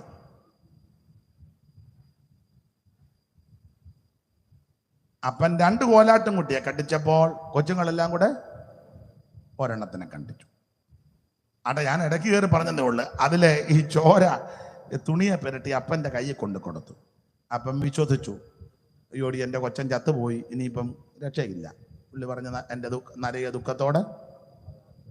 അപ്പം 100 വർഷം കഴിഞ്ഞ്, സ്തോത്രം, ഈ സംഭവം യാക്കോബ് യോസേപ്പിനോട് പറയാം, മോനെ, സർവശക്തിയുള്ള ദൈവം എന്നെ അനുഗ്രഹിച്ചു, നിന്റെ മുഖം കാണുമെന്ന് പോലും ഞാൻ വിചാരിച്ചതല്ല. നീ ഇങ്ങനെ വരുമെന്നോ, നിന്നെ ഇങ്ങനെ കാണുമെന്നോ, നീ എൻ്റെ മുമ്പിൽ നിൽക്കുമെന്നോ, സ്തോത്രം, നീ ഇങ്ങനെ ആരാധിക്കുമെന്നോ, പ്രാർത്ഥിക്കുമെന്നോ, ശുശ്രൂഷിക്കുമെന്നോ, ഈ നിലയിൽ വരുമെന്ന് ഞാൻ ഈ ഭാഗത്തൊക്കെ നിന്ന് എനിക്ക് കുറച്ച് കാര്യം പറഞ്ഞാൽ കൊള്ളാന്നുണ്ട്. ഇന്ന് ഞാൻ പറയുന്നില്ല, ഞാൻ അങ്ങ് അടങ്ങുക. സ്തോത്രം. യാക്കോബ് അങ്ങനെ ചിന്തിച്ചതാ, നിന്റെ മുഖം കാണുമെന്ന് പോലും ഞാൻ വിചാരിച്ചതല്ല. സ്തോത്രം. ഞാൻ ഇടയ്ക്ക് കയറി എൻ്റെ അനുഭവത്തിൽ നിന്നും ചില കാര്യങ്ങൾ പറയുന്നത് സന്ദർഭോചിതമായിട്ട് നല്ലതാ. അടുത്ത കാലത്ത്, ഇപ്പോഴല്ല, കുറച്ച് നാൾ മുമ്പ് ഒരു ഉപദേശിച്ച് പറഞ്ഞു, ഇനിയും പുള്ളി,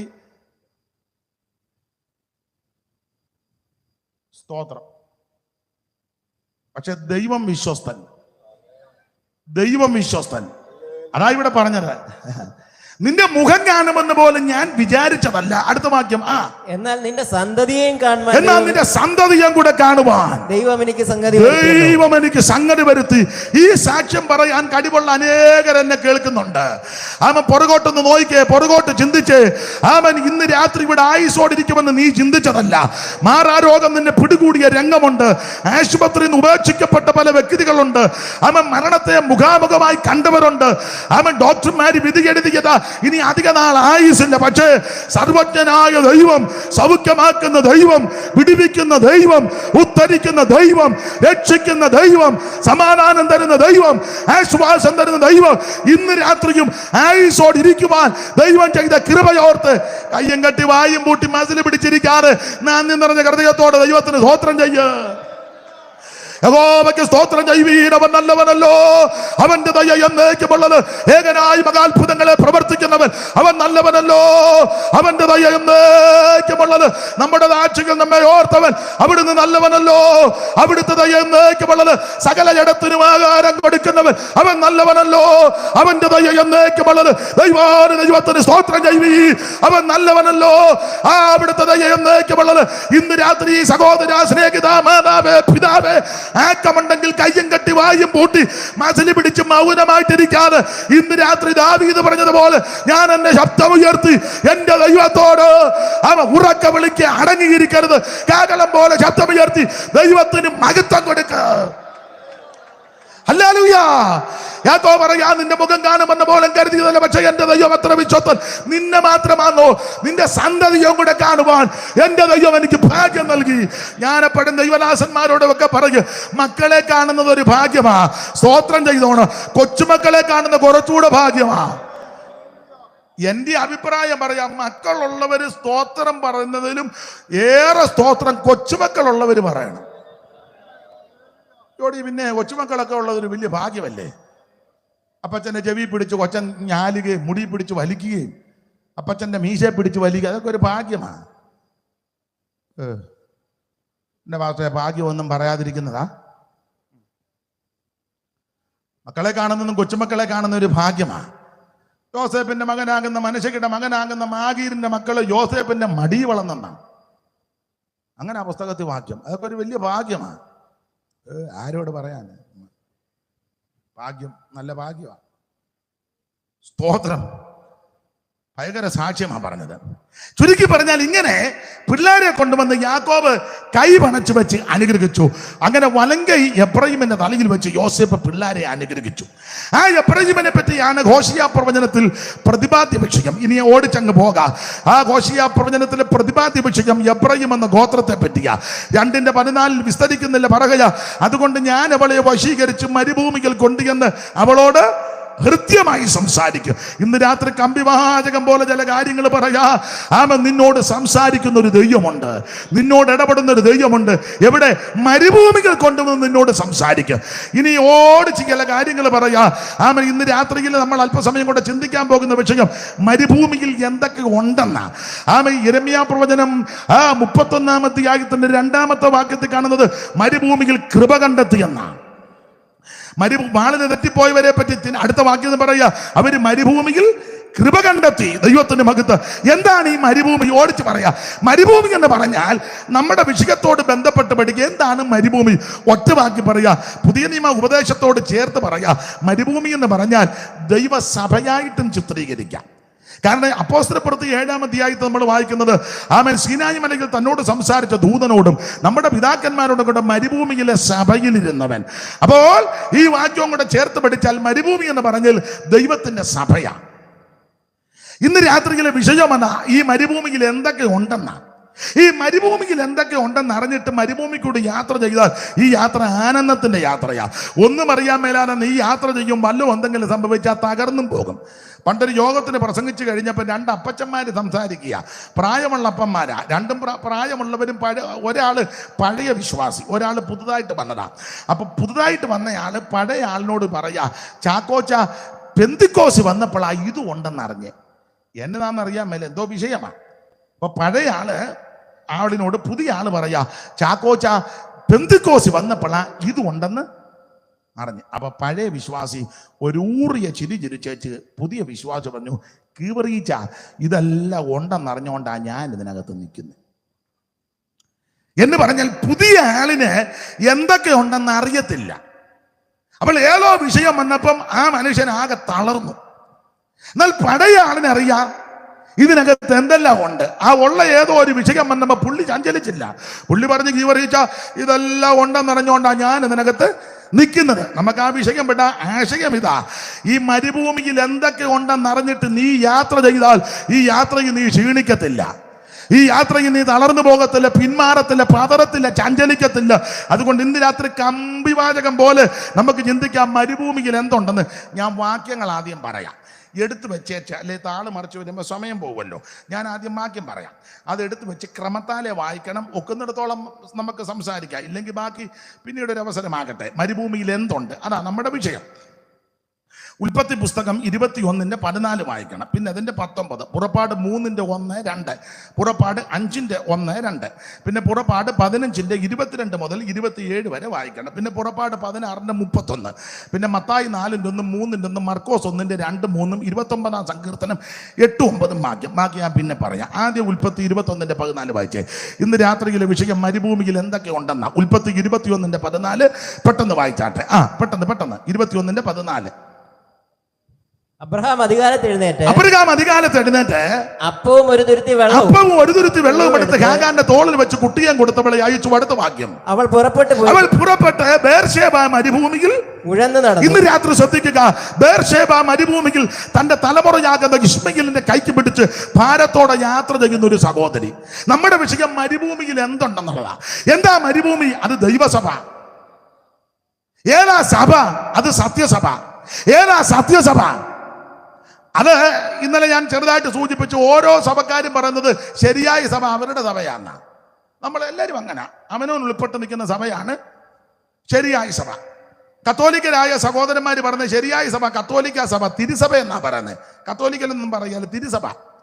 അവര് പറയുന്ന ശരിയായ സഭ തിരുസഭ, കത്തോലിക്ക സഭ.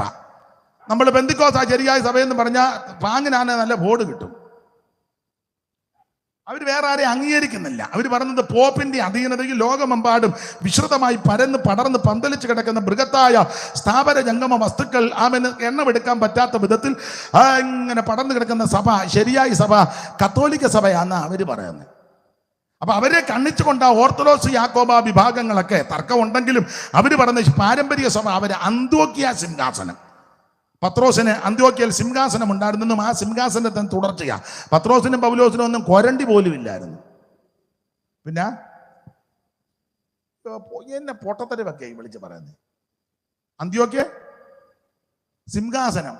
പത്രോസും പൗലോസും പറഞ്ഞേക്കുന്നത് ഈ നാഴിക വരെ ഞങ്ങൾ വിശന്നും ദാഹിച്ചും ഉണ്മാനില്ലാതെയും സ്ഥിരവാസം കൂടാന്ന് പറഞ്ഞാൽ ഇരിക്കാൻ കസേരയും സ്വന്തമായ സ്ഥലമൊന്നും.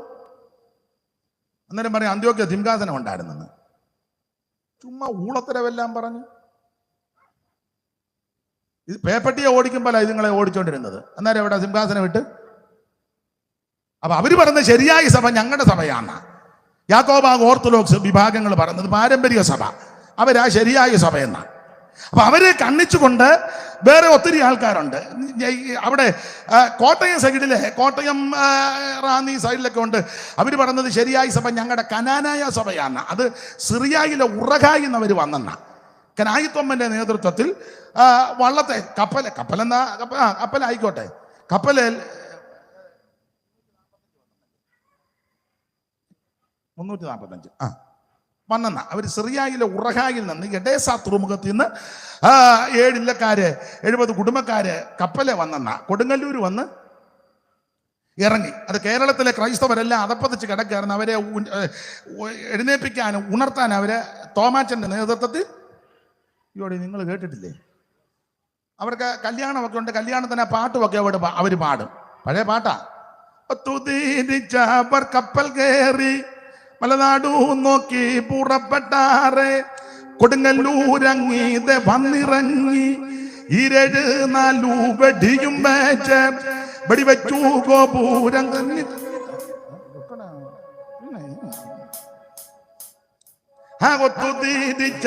കപ്പൽ കയറി മലനാടു നോക്കി പുറപ്പെട്ടാറെ കൊടുങ്ങല്ലൂരങ്ങീതെ വന്നിറങ്ങി 7-4 വെടിയും വെച്ച് വെടിവെച്ചു ഗോപുരം തന്നിൽ കയറി.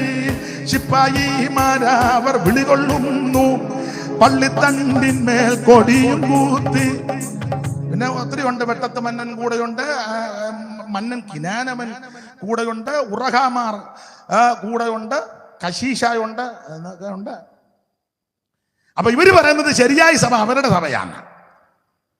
തൃശ്ശൂർ ഏറിയാലുണ്ട് കൽദായ സുറിയാനി സഭ. അവര് പറയുന്നത് ശരി. നിങ്ങൾ എന്നെ 3 പേരുടെ വർത്താനം പറഞ്ഞു. ഏത്? അത് നല്ല കാര്യമാണ്. ഞാനോടത്ത് ഞാൻ പാടിയത് തെറ്റിയെന്ന്. അപ്പൊ ശ്രദ്ധിക്കുക, അവര് പറഞ്ഞ ശരിയായ സഭ ആ സഭയാണ്.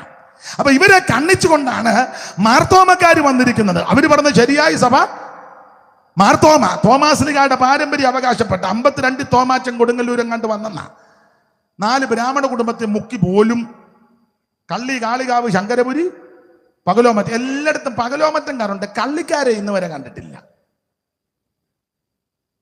ആ പേരത്ര നല്ലതല്ല, കള്ളി.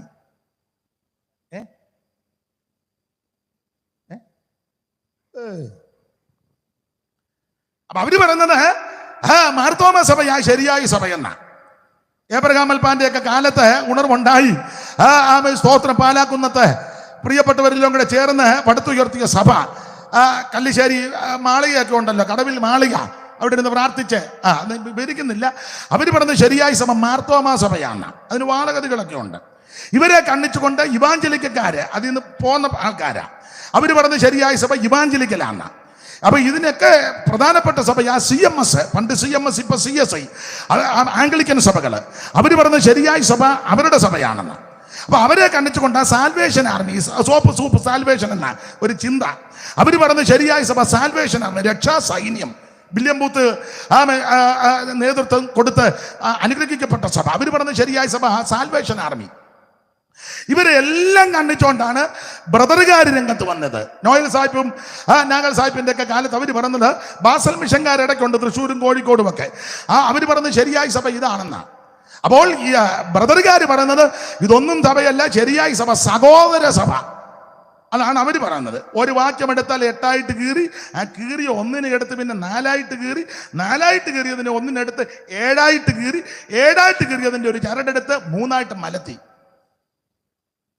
അപ്പൊ അവര് പറയുന്നത് അങ്ങനെ അവര് തെളിയിച്ചു കളയും. പ്രഗത്ഭന്മാർ ഒത്തിരി ഉണ്ട്. സൈമൺ സാറ്, വേറെ പണ്ഡിതനായിരുന്ന YSKL സാറ്, പിന്നെ അടുത്ത കാലത്ത് മൺമറഞ്ഞ MM സക്കറിയ സാറ്, അങ്ങനെയുള്ള പ്രഗത്ഭരായ ധാരാളം ആൾക്കാർ അന്നുകൊണ്ട് ഇന്നുമുണ്ട്. അപ്പൊ അവര് പറയുന്നത് ശരിയായ സഭ ബ്രദറൻ സഭയാണെന്ന്. ഇവരെ എല്ലാം കണ്ണിച്ചോണ്ട പെന്തിക്കോസുകാർ രംഗത്ത് വന്ന് പറയുന്നത് ഇതൊന്നും ശരിയായ സഭയല്ല, ശരിയായ സഭ പെന്തിക്കോസാന്നാ പറയുന്നത്. ഞങ്ങൾ പാരമ്പര്യമുള്ളത്, ഞങ്ങൾക്ക് അപ്പോസ്തലത്തിൽ 2 തുടങ്ങിയത്. പിന്നെ ഇടക്കാലം നമ്മൾ ഇല്ലാതെ ഇരിക്കുകയായിരുന്നു. പിന്നെ ഒരു 125 കൊല്ലം മുമ്പ് കൊട്ടാരക്കര സായിപ്പ് വന്ന്, ആരോട് പറയാൻ. അപ്പോൾ പെന്തിക്കോസുകാർ പറഞ്ഞത് ശരിയായ സഭ പെന്തിക്കോസാണ്. ഇനി പെന്തിക്കോസ് തന്നെ പല വകുപ്പുകളുണ്ട്, അത് ഈ സൈഡിലും ഒക്കെ ഉണ്ട്. അവർ പറഞ്ഞത് ശരിയായ സഭ ഇതൊന്നുമല്ല, ഞങ്ങളുടെതാ. വരിക കുഞ്ഞാടിന്റെ കാന്തയായ മണവാട്ടിയെ.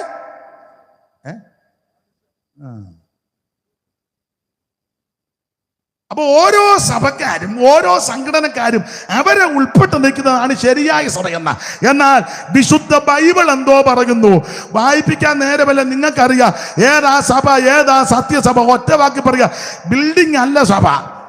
ബോർഡ് ലൈറ്റ് ഒക്കെ ഇണക്കി 80 പോകുമ്പോൾ പെട്ടെന്ന് കാണുന്ന അതല്ല സഭ. സഭ ഏതാന്ന് ചോദിച്ചാൽ രക്ഷിക്കപ്പെട്ടവരുടെ കൂട്ടം, യേശുക്രിസ്തുവിനെ രക്ഷിതാവായി സ്വീകരിച്ചവരുടെ കൂട്ടമാണ് ദൈവസഭ. ആ സഭയെ ചേർക്കാനാണ് യേശു വരുന്നത്. ആ സഭയാണ് മരുഭൂമിയിലെ സഭ. നമ്മുടെ വിഷയത്തോട് ബന്ധപ്പെട്ട് അങ്ങനെയെങ്കിൽ ഇന്ന് രാത്രി ചിന്തിക്കുക, ഈ മരുഭൂമിയിൽ എന്തൊക്കെയുണ്ട്. അങ്ങനെയെങ്കിൽ ഉൽപ്പത്തി 21:14 ഓടിച്ചു പറയാ, അവൻ അബ്രഹാം അധികാലത്ത് എഴുന്നേറ്റ് ഒരു തുരുത്തി വെള്ളവും അപ്പവും എടുത്ത് ഹാഗാറിന്റെ തോളിൽ വെച്ച് കുട്ടിയെ കൊടുത്ത് അവളെ അയച്ചവൾ പുറപ്പെട്ടു പോയി ബേർശേബ മരുഭൂമിയിൽ ഉടനെ നടന്നു. ഇന്ന് രാത്രി നമ്മുടെ വിഷയം മരുഭൂമിയിൽ എന്തുണ്ട്? മരുഭൂമി സഭയാ. എന്തുണ്ട് ഇവിടെ? ഇതാ ബേർശേബ മരുഭൂമിയിൽ തന്റെ തലമുറയാകുന്ന ഇശ്മായിലിന്റെ കൈക്ക് പിടിച്ച് വേദനയോടെ അലഞ്ഞ് ഉടനെ നടക്കുന്ന ഒരു സഹോദരി. സാഹചര്യം പഠിച്ചാൽ ഹാഗാർ ഇങ്ങനെ അലഞ്ഞു നടക്കേണ്ടവളല്ല. അബ്രഹാമിന്റെ വീട്ടിൽ സന്തോഷത്തോടെ ജീവിച്ചവളാ ഹാഗാർ. പക്ഷേ അബ്രഹാമിന് ഇസഹാക്ക് ജനിച്ചു കഴിഞ്ഞപ്പോൾ ഈ സഹോദരിമാര് തമ്മിൽ പ്രശ്നമായി, പിള്ളേര് തമ്മിൽ കൊണ്ട് യുദ്ധം, ഈ പെണ്ണുങ്ങൾ തമ്മിൽ പ്രശ്നമായി. ഒടുവിൽ അബ്രഹാം ധർമ്മസങ്കടത്തിലായി. ദൈവം തമ്പുരാൻ ഒടുവിൽ അബ്രഹാമിനെ വിളിച്ച് പറഞ്ഞു, ഈ ഹാഗറിനെയും പൈതലിനെയും വീടിനെ വെളിയിലാക്കണം. ഇനി ഒക്കത്തില്ല. വാഗ്ദത്ത സന്തതിയും ജഡീക സന്തതിയും ഒന്നിച്ച് പാർത്താൽ പ്രശ്നമാണ്. ആവർത്തനത്തിൽ വാക്യമുണ്ട്, കാളയെയും കഴുതുകയും ഒന്നിച്ച് പൂട്ടി ഒഴരുത്. ഒരു വശത്ത് ഒരു നുഖത്തിന്റെ ഒരു വശത്തെ കാള, ഒരു വശത്തെ കഴുത, രണ്ടും 2 ടൈപ്പാ. കാള യാഗമൃഗമാ, കഴുത ശാപമൃഗമാ. യാഗമൃഗത്തെയും ശാപമൃഗത്തെയും ഒന്നിച്ചു കൊണ്ടുപോയ പ്രശ്നമാ. അത് സഭയാന്നേലും വീടാന്നേലും നാടാന്നേലും. അതുകൊണ്ട് പറ്റത്തില്ല. അബ്രഹാം ധർമ്മസങ്കടത്തിലായി. അബ്രഹാമിന്റെ വീട്ടിൽ വളരെ സന്തോഷത്തോടെ ജീവിച്ചവളാ ഹാഗാർ. പക്ഷെ ഇപ്പൊ ഇതാ ഹാഗാറിനെയും പൈതനെയും വെളിവിടുകയാ. അപ്പോൾ അബ്രഹാം അധികാരത്ത് എഴുന്നേറ്റ് വായിച്ചല്ലോ, ഒരു തുരുത്തി വെള്ളവും അപ്പവും എടുത്ത് ഹാഗാറിന്റെ തോളിൽ വെച്ച് കുട്ടിയാകുന്ന ഇശ്മയേലിനെയും കൊടുത്തയച്ചു. അവൾ പുറപ്പെട്ടു പോയി ബേർഷേബ മരുഭൂമിയിൽ ഉടനെ നടന്നു. നമ്മുടെ വിഷയം മരുഭൂമിയിൽ എന്തുണ്ടെന്ന് ശ്രദ്ധിക്കുക. ബേർഷേബ മരുഭൂമിയാ. അബ്രഹാം കൊടുത്ത വെള്ളം തീർന്നു, അപ്പക്കഷണങ്ങൾ തീർന്നു. മരുഭൂമി യാത്ര ചെയ്യാൻ ചുട്ടുപൊള്ളുന്ന അനുഭവങ്ങൾ, ഉഷ്ണക്കാറ്റുകൾ, ചൂടേറിയ രംഗങ്ങൾ. ഈ സഹോദരി വളരെ ഭാരപ്പെട്ടു. അപ്പം തീർന്നു, വെള്ളം തീർന്നു. ഒടുവിൽ തന്റെ പ്രതീക്ഷയാകുന്ന കുട്ടി ഇശ്മായേൽ മരണപ്രാണം കാണിക്കുന്നു.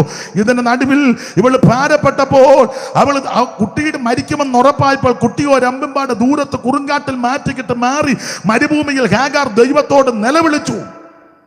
മരുഭൂമിയിൽ കരകുന്ന ഒരു പെറ്റതല്ല, മരുഭൂമിയിൽ കരകുന്ന ഒരു മാതാവ്. ഹാഗറിനോട് ചോദിക്കാം, നീ കരയാനുള്ള വിഷയം എന്താ?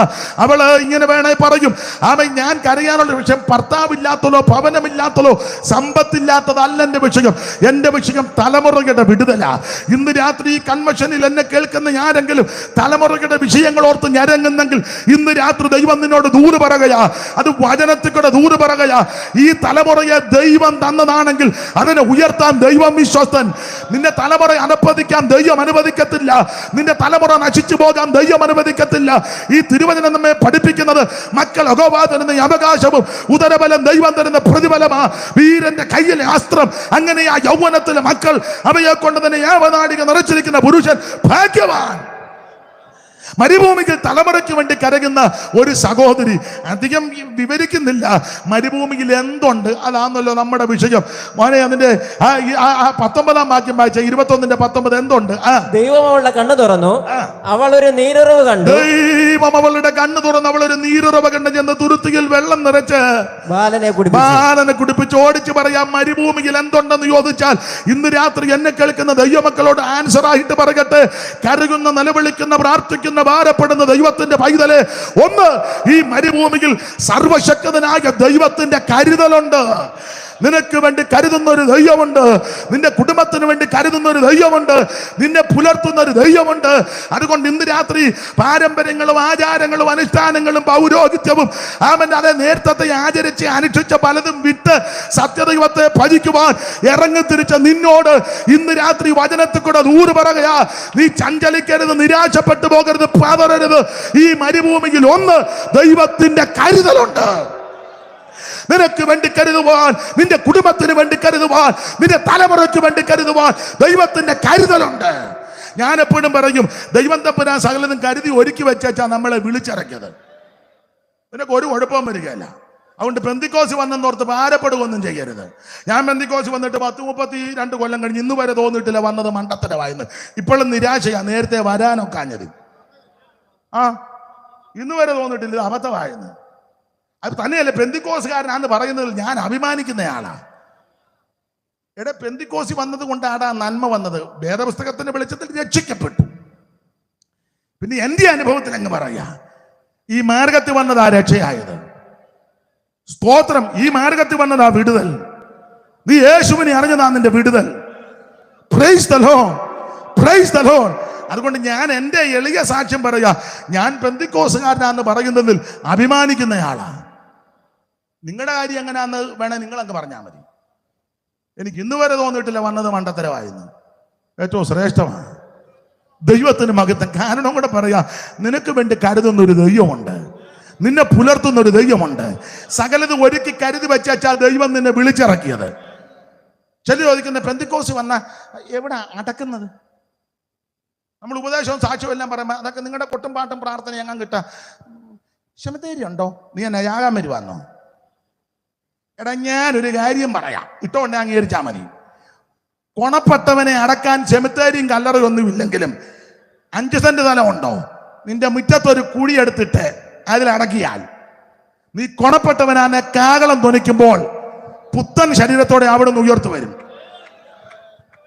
കൊണപ്പെടാത്തവനെ കുമ്പനാട്ട് അടക്കിയാലെന്ന, മുളക്കുടയിൽ അടക്കിയാലെന്ന, പുനലൂര് കൊണ്ട് അടക്കിയാലെന്ന, പിന്നെ എവിടൊക്കെയാ പറഞ്ഞേ, ചിങ്ങവനത്ത് അടക്കിയാലെന്ന, തിരുവല്ലായി ടൗണിലെ അവിടെ അടക്കിയാൽ, കൊണപ്പെടാത്തവനെ എവിടെ അടക്കിയാലും കാകളം. 2ാം വരവിൽ, ആദ്യത്തെ വരവിൽ ഉയർക്കത്തില്ല. പിന്നെ ഒടുവിൽ വെളിപ്പാടിലുണ്ടല്ലോ, ഞാൻ വെള്ള സിംഹാസനം, അന്നേരം വരും. കൊണപ്പെട്ടവനെ എവിടെ? ആദിമ നൂറ്റാണ്ടിൽ അടക്കിയ അപ്പോസ്തലന്മാർക്ക് നല്ല അടക്കം കിട്ടിയില്ലല്ലോ. അഗ്നിക്കരയായില്ലേ, വന്യമൃഗങ്ങൾക്കരയാക്കി. ആരുണ്ടായിരുന്നു അടക്കാൻ? മെത്രാനും ഇല്ലായിരുന്നു, പോപ്പും ഇല്ലായിരുന്നു, ബിഷോപ്പും ഇല്ലായിരുന്നു, ഓവർസീറും ഇല്ലായിരുന്നു, സൂപ്രണ്ടും ഇല്ലായിരുന്നു, കുന്തവും ഇല്ലായിരുന്നു. എന്നെ കണ്ണു പൊത്തുന്നു, എന്നെ നോക്കി, എന്നെ പേടി എന്നെ. എനിക്കിനി ഒന്നും വരാനൊന്നുമില്ല. ഇത് കൂടെ പണ്ടൊരാൾ പറഞ്ഞു, തെങ്ങേന്ന് വീണ് തല പോയപ്പോൾ പെമ്പള വന്ന് പറഞ്ഞു, എൻ്റെ ദൈവമേ ഇതിലും വലുത് ഏതാണ്ട് വരേണ്ടതാണ്. തല അപ്പുറം കിടന്ന് പിടക്കിയ ഇതിലും വലുത്. എനിക്കിനി എൻ്റെ മരുന്നൊന്നും വരാനല്ല. ഒറ്റ ഒരുത്തനെ നോക്കുന്നുമില്ല. സ്തോത്രം. നിനക്ക് താല്പര്യം ഉണ്ടായി വിളിച്ചാൽ മതി. Price the Lord. എടാ, കൊണപ്പെട്ടവനെ എവിടെ അടക്കിയാലും കാഹളത്തിന്റെ ശബ്ദം കേൾക്കുമ്പോൾ അവൻ ഉയർത്തു വരും പുത്തൻ ശരീരത്തോടെ. പുത്തനാകും ശരീരത്തെ, പുത്തനാകും ശരീരത്തെ ദത്തം ചെയ്യും നായകൻ, ദത്തം ചെയ്യും നായകൻ. മംഗളം മംഗളമായി നീ വാഴും നമ്മളെല്ലാരും. മംഗളം മംഗളമായി നീ വാഴും നമ്മളെല്ലാരും. മംഗളം. അപ്പോൾ അവൻ എവിടെ അടക്കും? നീ ഭാരപ്പെടണ്ട. എറണാകുളത്ത് നിങ്ങൾക്ക് ചരിത്രം അറിയാവുന്നവർക്ക് അറിയാം, വൈപ്പിൻകര, പുതുവൈപ്പിൻ, അവിടെ ഒരു അപ്പച്ചൻ ഉണ്ടായിരുന്നു, പാപ്പു അപ്പച്ചൻ. നിങ്ങൾ ചരിത്രം ചോദിച്ചു നോക്ക്. പാപ്പു അപ്പച്ചൻ വർഷങ്ങൾക്ക് മുമ്പ് ആ മനുഷ്യൻ ഒറ്റയ്ക്ക് പെന്തിക്കോസി വന്നു. അദ്ദേഹത്തിന്റെ ഭാര്യ മരിച്ചപ്പോൾ അടക്കാൻ ആരുമില്ല, വീട്ടിലാരെയും കയറ്റിയില്ല. പെന്തിക്കോസുകാരെ ഒരു കുഞ്ഞുങ്ങളെ കെന്നെ മുഴുവൻ ഇളകി. പാപ്പു അപ്പച്ചൻ ഈ വിശ്വാസത്തിൽ നിന്ന് പോയില്ല. അദ്ദേഹം ഒറ്റയ്ക്ക് അദ്ദേഹത്തിന്റെ ഭാര്യയെ ഡെഡ് ബോഡി എടുത്ത് കടത്തീരത്ത് കൊണ്ടുപോയി മണ്ണ് മാന്തി തന്നെ അടക്കി. പ്രാർത്ഥിച്ചതും പുള്ളു തന്നെ, സങ്കീർത്തനം വായിച്ചതും പുള്ളു തന്നെ, അവൻ കുടിച്ചിട്ടതും പുള്ളു തന്നെ, മണ്ണിട്ടിട്ടുള്ള പുള്ളു തന്നെ. പക്ഷേ നിങ്ങൾ ഇപ്പൊ ചെന്ന് തീരദേശത്ത് നോക്കിയ വൈപ്പിൻകര എത്ര സഭകളുണ്ട്, എത്ര വേർപെട്ട കൂട്ടങ്ങളുണ്ട്. Praise the Lord. നീ പിന്മാറരുതെന്ന് ധൈര്യത്തോടെ നിൽക്ക്. നിനക്ക് വേണ്ടി കരുതുന്ന ഒരു ദൈവമുണ്ട്, നിന്റെ സന്തതിക്ക് വേണ്ടി കരുതുന്ന ഒരു ദൈവമുണ്ട്. സകലതും കരുതി ഒരുക്കി വെച്ചാ ദൈവം നിന്നെ വിളിച്ചിറക്കിയത്. ഞാൻ പെന്തിക്കോസ് വന്നപ്പോ ഞങ്ങളുടെ ഒരു ഉപ്പാപ്പൻ എന്നെ കണ്ടപ്പോൾ പറഞ്ഞു, ഞങ്ങൾ പെന്തിക്കോസിലാണോ? ഞാൻ പറഞ്ഞു പെന്തിക്കോസ് മുടിഞ്ഞു പോകുകയുള്ളെന്ന്. എന്നെ നോക്കി പറഞ്ഞു, ചിരിച്ചേച്ചൊരു സ്തോത്രം പറഞ്ഞു. ഞാൻ അന്നും അങ്ങനെ ഇന്നും അങ്ങനെ എന്തേലുമൊക്കെ കേട്ടാൽ ഞാൻ അങ്ങ് സ്തോത്രം പറയുകയുള്ളു. വേറെ എന്നാ പറയാനാ? അതല്ലേ നല്ലത്, അതാ നല്ലത്. സ്തോത്രം പറയും, സ്തോത്രം പറയും. ഞാൻ അവനെ നോക്കി വെച്ച് സ്തോത്രം പറഞ്ഞു. എന്നെ പുള്ളി പറഞ്ഞ അതിന്റെ സൂത്രം. കുറെ വർഷങ്ങൾ കഴിഞ്ഞപ്പോ പുള്ളി തന്നെ ഒരിക്കലും എന്നെ കണ്ട പറഞ്ഞു, ഇയാളെ അങ്ങ് അനുഗ്രഹിക്കുന്ന കണ്ടിട്ട് എനിക്ക് അങ്ങ് തോന്നുക പെന്തിക്കോസി. അന്നേരം ഞാൻ സ്തോത്രം പറഞ്ഞു. അന്നേരം പുള്ളി സൂത്രം എന്ന് പറഞ്ഞില്ല. പക്ഷെ സങ്കടത്തോടെ പറയാം, അദ്ദേഹം ഈ ലോകത്ത് നിന്ന് മാറ്റപ്പെട്ടു. ഇപ്പോഴുള്ള സങ്കടമാണ്. കാരണം കൂടെ പറയാം. പുള്ളിക്കൊക്കെ തോന്നുക ഇതിനകത്ത് വരാൻ, തോന്നി ഇരുന്നതേ ഉള്ളൂ, വന്നില്ല. ആള് പോയി. സങ്കടമാണ്. എന്നാൽ എൻ്റെ എളിയ അനുഭവം പറയാം, എനിക്ക് തോന്നിയപ്പോഴേ ഇതിനകത്ത് വന്നു. നീ തോന്നുമ്പോഴേ ഇതിനകത്ത് വന്നോണം. രക്ഷിക്കപ്പെടാൻ തോന്നുമെന്ന് യേശുവിനെ രക്ഷിതാവായി സ്വീകരിക്കണം. സ്നാനപ്പെടാൻ തോന്നുമ്പോഴേ നീ സ്നാനപ്പെട്ടോണം. ആത്മസ്നാനത്തിന് വാഞ്ചുകൊള്ളപ്പോൾ ഇരുന്നോണം. ദൈവം നിന്നെ നിറയ്ക്കും. സുവിശേഷ വേലയ്ക്ക് ഇറങ്ങാൻ സമർപ്പണമുള്ളപ്പോൾ നീ ഇറങ്ങിക്കോണം. ഇടംബലം നോക്കരുത്. നിന്നെ പുലർത്തുവാൻ കരുതുവാൻ ദൈവമുണ്ടെന്ന്. നിനക്ക് വേണ്ടി കരുതുന്ന ഒരു ദൈവമുണ്ട്. അധികം വിവരിക്കുന്നില്ല. സകലതും കരുതി ഒരുക്കി വെച്ചാ ദൈവം നിന്നെ വിളിച്ചിറക്കിയത്. ഇന്ന് രാത്രി ഒന്ന് മരുഭൂമിയിൽ ദൈവത്തിന്റെ കരുതലുണ്ട്. ഓടിച്ചവസാനിപ്പിക്കുക. രണ്ട് ഇടയ്ക്കത്തെ എല്ലാം ഞാനങ്ങ് വിടുക. ആ പുറപ്പാട് പുസ്തകം 15:22 മുതൽ ഓടിച്ചങ്ങോട്ട് വായിച്ചേ, പെട്ടെന്ന് നിർത്താം. പുറപ്പാട് 15:22 മുതൽ കണ്ണിക തുടങ്ങുന്നത് മുതൽ അങ്ങോട്ട് വായിച്ചേ. 22 മുതൽ അനന്തരം മോശ ഇസ്രായേലിനെ അനന്തരം മോശ ഇസ്രായേലിനെ ചെങ്കടന്ന് പ്രയാണം ചെയ്യുവാൻ ശൂർ മരുഭൂമി ചെന്ന് 3 ദിവസം മരുഭൂമിയിൽ വെള്ളം കിട്ടാതെ സഞ്ചരിച്ചു. മാറയിലെത്തിയാറെ മാറയിലെ വെള്ളം കുടിപ്പാൻ കഴിഞ്ഞത് കയ്പുള്ളതായിരുന്നു. അപ്പോൾ തന്നെ ഞങ്ങൾ എന്ത് കുടിക്കുമെന്ന് പറഞ്ഞ് മോശയുടെ നേരെ പിറുപിറുത്തു. അവൻ യഹോവയോട് അപേക്ഷിച്ചു. യഹോവ വൃക്ഷം കാണിച്ചു കൊടുത്തു. അവനത് വെട്ടി വെള്ളത്തിലിട്ടപ്പോൾ വെള്ളം മധുരമുള്ളതായി തീർന്നു. അവിടെ വെച്ച് അവനെ വരെ പരീക്ഷിച്ചു. അവിടെ വെച്ച് അവന് ചട്ടവും പ്രമാണവും കൊടുത്തു. നിന്റെ ദൈവമായ യഹോവയുടെ വാക്ക് നീ ശ്രദ്ധയോടെ കേട്ടവന് പ്രസാദമുള്ളത് ചെയ്യുകയും അവന്റെ സകല കൽപ്പനകളും വിധികളും പ്രമാണിക്കുകയും ചെയ്താൽ മിസ്രയീം നിനക്ക് വരുത്തിയ യാതൊരു വ്യാധികളെ ഞാൻ നിനക്ക് വരുത്തുകയില്ല. ഞാൻ നിന്നെ സൗഖ്യമാക്കുന്ന യഹോവയാകുന്നു. 27-ാം വാക്യം. പിന്നെ അവർ എലീമിലെത്തി. അവിടെ 12 നീരറവും 70 ഈന്തപ്പനയും. അവിടെ അവർ വെള്ളത്തിനിരകിയ പാളയം ഇറങ്ങി. ഞാനങ്ങ് പറഞ്ഞത് വായിക്കുമ്പോൾ അത്രയും സമയം കൂടെ പോകുകൊണ്ട് ഞാനങ്ങ് പറഞ്ഞതാ. പിണങ്ങരുത്, വേറൊരു വാക്യം തരാം. അല്ലെ പുള്ളി എന്തിക്കും വായിക്കാൻ പറഞ്ഞു വെച്ചാൽ അയാൾ തന്നെ പറയാം, എന്നാൽ അയാൾ തന്നെ എല്ലാം ചെയ്തോട്ടെ. അന്നല്ല, അടുത്തൊരു വാക്യം ഞാൻ തരാം. അപ്പൊ ശ്രദ്ധിക്കുക. ഒന്ന്, മരുഭൂമിയിൽ സർവശക്തനായ ദൈവത്തിന്റെ കരുതലുണ്ട്. നിനക്ക് വേണ്ടി കരുതുവാൻ, നിന്റെ കുടുംബത്തിന് വേണ്ടി കരുതുവാൻ, നിന്റെ സന്തതിക്ക് വേണ്ടി കരുതുവാൻ, നിന്റെ സന്തതിയുടെ സന്താനങ്ങൾക്ക് വേണ്ടി കരുതുവാൻ ഒരു ദൈവം ഉണ്ടെന്ന് നീ ചഞ്ചലിക്കരുത്. നേതൃത്വം എന്തേലും പറഞ്ഞാൽ നീ ഭാരപ്പെടരുത്. ആമൻ സ്വന്തം നിന്നെ വിളിച്ചത് ദൈവമാണ്. സെന്റർ എന്തോ പറയുന്നത്, സെന്ററും കുണ്ടറും ഒക്കെ പോകാൻ പറ. എടാ, നിന്നെ വിളിച്ചത് ദൈവമാണ്. സഭാ കമ്മിറ്റി അവരോട് പോകാൻ പറ. കമ്മിറ്റി കുമ്മറ്റി നിന്റെ കുന്തം. വിളിച്ചത് ദൈവമല്ലേ? വിളിച്ചത് ദൈവമല്ലേ? സ്തോത്രം. എന്നെ നിങ്ങളെല്ലാം പമ്മുന്ന പേടിക്കുന്ന എന്തിനാ? ദൈവത്തെ മഹത്വപ്പെടുത്ത്. സ്തോത്രം. നിന്നെ വിളിച്ചത് ദൈവമാണ്. നിന്നെ പുലർത്താൻ ദൈവം വിശ്വസ്തനാണ്. നിന്നെ ഒരു നാളും ദൈവം ഉപേക്ഷിക്കത്തില്ല. നിന്നെ കരുതുന്ന ഒരു ദൈവമുണ്ട്. ഇന്ന് രാത്രി ഓർക്ക്, മരുഭൂമിയിൽ ദൈവത്തിന്റെ കരുതലുണ്ട്. ഹല്ലേലൂയ. കുമ്മനാടൊന്നും വിഷയമല്ല. മുളക്കൊടി ഒന്നും അതൊന്നുമല്ല വിഷയം. പുനലൂര് ഒന്നുമല്ല വിഷയം. അതൊക്കെ നല്ലതാ. അവരല്ലല്ലോ വേലയ്ക്ക് വിളിച്ചത്. കോട്ടയം ഡയോസിസ് ആണ് വേലയ്ക്ക് വിളിച്ചത്. അല്ല, സ്വർഗത്തിലെ ദൈവമല്ലേ? സ്തോത്രം. ബിഷപ്പല്ല വിഷയം, മെത്രാനല്ല വിഷയം. വിളിച്ചത് ദൈവമാണ്. നീ ദൈവത്തിന് വേണ്ടി നിൽക്കുക. ദൈവം നിന്നെ പുലർത്തും. നിന്റെ സന്തതിയെ ദൈവം പുലർത്തും. നീതിമാന്റെ സന്തതി അപ്പം വരക്കാൻ ദൈവം അനുവദിക്കത്തില്ല. ഒരു അനർത്ഥവും നിനക്ക് ഭവിക്കത്തില്ല. ഒരു ഭാരകം നിന്റെ കൂടാരത്തിൽ എടുക്കത്തില്ല. നിന്നെ പുലർത്തുന്ന ഒരു ദൈവമുണ്ട്. ഹല്ലേലൂയ. ഒന്ന്, മരുഭൂമിയിൽ ദൈവത്തിന്റെ കരുതൽ. 2, ഓടിച്ചു പറയാ. ഇപ്പം വായിച്ച കാണുക. ഏതാ? 15-ന്റെ 20 മുതൽ 27 വരെ പഠിക്കുമ്പോൾ എല്ലാം വിവരിക്കുന്നില്ല. 3-4 കാര്യം. 1, മരുഭൂമിയിൽ ദൈവത്തിന്റെ കരുതൽ. 2, മരുഭൂമിയിൽ മാറയെ മധുരിപ്പിക്കും. സ്തോത്രം. മാറകിലെത്തുകയാറെ മാറകിലെ വെള്ളം കുടിപ്പാൻ കഴിഞ്ഞില്ല. അത് കയ്പ. ജനമെല്ലാം കൂടെ പുറപ്പെടുത്തപ്പോൾ മോശ ദൈവത്തോട് നിലവിളിച്ചു. അപ്പോൾ ദൈവം മോശ വൃക്ഷം കാണിച്ചു കൊടുത്തു. ഈ വൃക്ഷം മറ്റാരുമല്ല, യേശു ക്രിസ്തുവാകുന്ന വൃക്ഷം. അവനത് വെട്ടി അതിന്റെ കമ്പ് മാറയിൽ ഈ കയ്പിലോട്ട് എറിഞ്ഞപ്പോൾ വെള്ളം മധുരമുള്ളതായി. അർത്ഥം ഇത്രയേ ഉള്ളൂ. ഏത് വൃക്ഷത്തെയും പച്ചയ്ക്ക് പച്ചയെ വെട്ടിയാൽ അതിനൊരു കറ കാണും. അങ്ങനെയെങ്കിൽ മോശ വൃക്ഷത്തിന്റെ കൊമ്പ് വെട്ടി ഈ കയ്പുള്ള മാറയിലേക്ക് ഇട്ടപ്പോൾ വൃക്ഷത്തിന്റെ കറ ഈ മാറയിലേക്ക് ലയിച്ചപ്പോൾ ആ മാറ മധുരിച്ചു. അങ്ങനെയെങ്കിൽ ഇന്ന് രാത്രി അവൻ ദൈവമക്കളോട് പറയാ, അവൻ നല്ല വൃക്ഷമാകുന്ന യേശു ക്രിസ്തുവാകുന്ന നല്ല വൃക്ഷത്തെ അവൻ സ്തോത്രം വെട്ടി. എവിടെ വെച്ച് വെട്ടി? ആദ്യത്തെ വെട്ട് ഗദസമനെ വെച്ച് വെട്ടി. പടയാളികളും ആമൻ സ്വന്തം ചേവകന്മാര് മഹാപുരോഹിതന്മാരുടെ നേതൃത്വത്തിൽ യൂദയുടെ ഒറ്റിക്കൊടുപ്പിനാൽ തീവട്ടിയും വാളും വടിയും പന്തങ്ങളുമായി ആമൻ തോട് കടന്ന് തോട്ടത്തിൽ വരികയാ. ആമൻ അവിടെ വെച്ചാണ് ആദ്യത്തെ വെട്ടിയത്. Praise the Lord.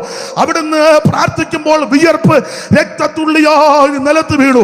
മനുഷ്യവർഗത്തിന്റെ പാപം മുഴുവൻ അവിടുന്ന് പരിഹരിക്കുക, പാപം മുഴുവൻ വഹിക്കുക. അങ്ങനെ വഹിച്ചോണ്ടിരുന്നപ്പോൾ ആദ്യത്തെ വെട്ട് ഊവനത്തിൽ അധികം വഹിച്ചതിനാൽ ഗത്ത സമന ഊവനത്തിൽ അധികം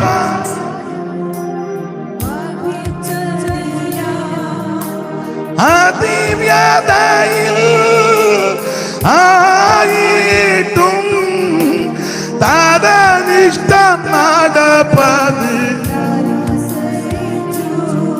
ഓ താതനിഷ്ടം നടപ്പത്. ഇന്ന് രാത്രി കേൾക്കണമേ, ആദ്യത്തെ വെട്ട് ഗദസമനെ. അവിടെ മുതൽ വെട്ടാൻ തുടങ്ങി. വെട്ടി വെട്ടി വെട്ടി വെട്ടി കണ്ടവനും വന്നവനും എല്ലാം കയറി വെട്ടുക. ചാട്ടവാറിന്റെ ഘോരമായ പ്രകരം മാംസമെല്ലാം ഇരുന്ന് പറഞ്ഞിറങ്ങി മുതക ഉടവജാല പോലെ നീളത്തിൽ കീറി വന്നവനും നോക്കുന്നവനും വെറുതെ വന്നവൻ കയറി വെട്ടുക. കാർക്കിച്ചു തുപ്പി കണ്ണ തടിച്ചു. അവൻ മുക്കിരീടം കൊണ്ട് അടിച്ചിറക്കി. അവൻ ഇരുമ്പ് ചവണ കൊണ്ട് മുഖത്തെ രോമമെല്ലാം പിടിത് വന്നവൻ വന്നവൻ വന്നവൻ മുഴുവൻ വെട്ടുക. ഒടുവിൽ ആ ഒടുവിലത്തെ വെട്ട് നടന്നത് ഒരു പടയാല് കുന്തമെടുത്തൊരു കുത്ത്. രക്തവും വെള്ളവും ചാടിപ്പുറപ്പെട്ട് അങ്ങനെ കാൽവറിയിൽ ഈ നല്ല വൃക്ഷമാകുന്ന യേശു ക്രിസ്തുവിനെ വെട്ടിയിട്ടപ്പോ അവിടുത്തെ തായ്തടിയാകുന്ന ശരീരത്തിൽ നിന്ന് ഒലിച്ചിറങ്ങിയ കറയാകുന്ന രക്തം നിന്റെ പ്രശ്നമാകുന്ന മാറകിലേക്ക് ലയിച്ചപ്പോ, അവിടുത്തെ പരിശുദ്ധ രക്തം നിന്റെ പ്രശ്നമാകുന്ന മാറകിലേക്ക് ലയിച്ചപ്പോൾ ആ മാറ മതിരിച്ചു എന്ന് പറഞ്ഞാൽ യേശുവിന്റെ രക്തത്തിന് ശക്തിയുണ്ട്. യേശുവിന്റെ രക്തത്തിൽ വിടുതലുണ്ട്. ഈ രക്തം പാപം മോചിക്കുന്ന രക്തം. ഈ രക്തം രോഗം സൗഖ്യമാക്കുന്ന രക്തം. ആ രക്തത്താൽ ജയമുണ്ട്. അവർ സാക്ഷ്യവചനത്താലും കുഞ്ഞാടിന്റെ രക്തത്താലും ജയിച്ചു. ഇന്ന് രാത്രി നിനക്ക് ജയമുണ്ട്. യേശുവിന്റെ രക്തത്താൽ ജയമുണ്ട്. ആ രക്തം വിവരിക്കുന്നില്ല. ഈ മേറയിലേക്ക് ലഭിച്ചപ്പോൾ മാറ മതിരിച്ചു. മരുഭൂമിയിൽ എന്തുണ്ട്? 2 മാറയെ മതിരിപ്പിക്കും. ഇന്ന് രാത്രി കൈപ്പോടെ മനോവേദനയോടെ ആരെങ്കിലും എന്നെ കേൾക്കുന്നെങ്കിൽ നിരാശപ്പെടേണ്ട. മാറയെ മതിരിപ്പിക്കുന്ന ഒരു ദൈവമുണ്ട്. വാക്യങ്ങൾ എടുത്ത് വായിപ്പിക്കുന്നില്ല. 3, ഈ മരുഭൂമിക്ക് രോഗശാന്തിയുണ്ട്. ഞാൻ നിന്നെ സൗഖ്യമാക്കുന്ന യഹോവ. Price the Lord.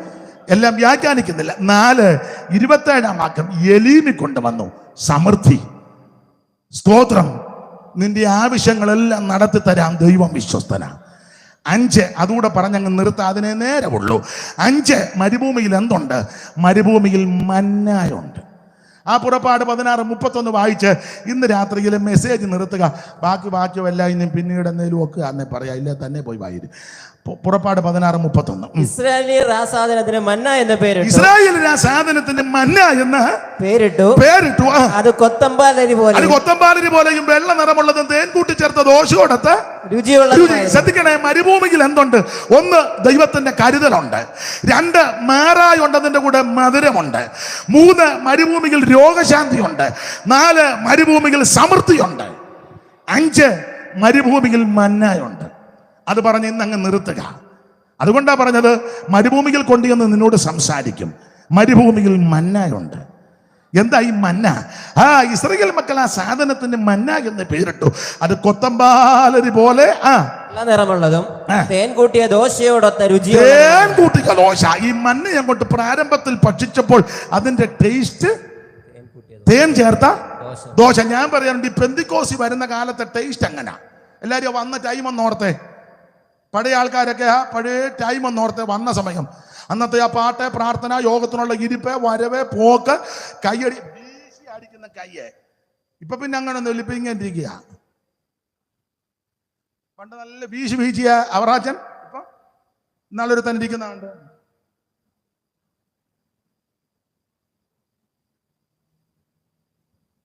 അങ്ങനെയുണ്ട്. ആട്ടെ വിവരിക്കും. പണ്ടൊക്കെ പെന്തിക്കോസുകാർ വഴി വെച്ച് കണ്ടോ ലൂയ അങ്ങനെ ഞങ്ങളുടെ ഒരു പിന്നെ ചെറുക്കൻ പറയാറുണ്ട്, അവൻ്റെ അമ്മ പ്രൈസലോട് പറയുന്നതിന് അവൻ പറഞ്ഞ ഞങ്ങളുടെ അമ്മയ്ക്ക് ഒത്തിരി ലോൺ ഉണ്ടെന്ന് പറഞ്ഞു. അതിനാടെ ലോൺ? Price loan. ഞങ്ങളുടെ അമ്മയ്ക്ക് ഒത്തിരി ലോണാന്ന് പറഞ്ഞു മുഴുവൻ. Price loan. അപ്പം പണ്ടൊക്കെ 2 പെന്തിക്കോസുകാർ കണ്ട ലൂയ, റോഡിനക്കരെയും റോഡിനിപ്പറയാണ് ലൂയ. ഇന്ന് കണ്ടാലോ? ഇന്ന് അങ്ങനല്ല. ഇന്ന്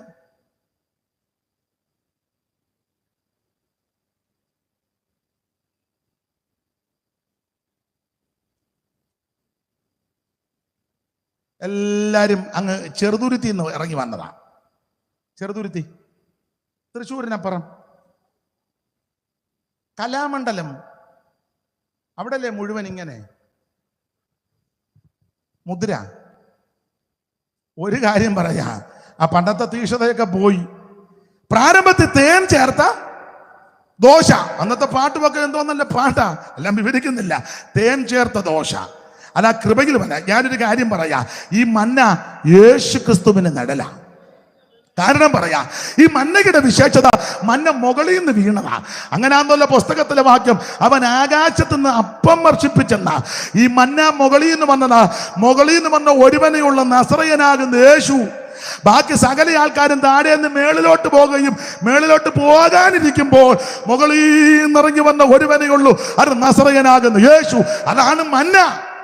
മാത്രമല്ല, ഈ മന്നയുടെ വിശേഷത ചെറുതാ.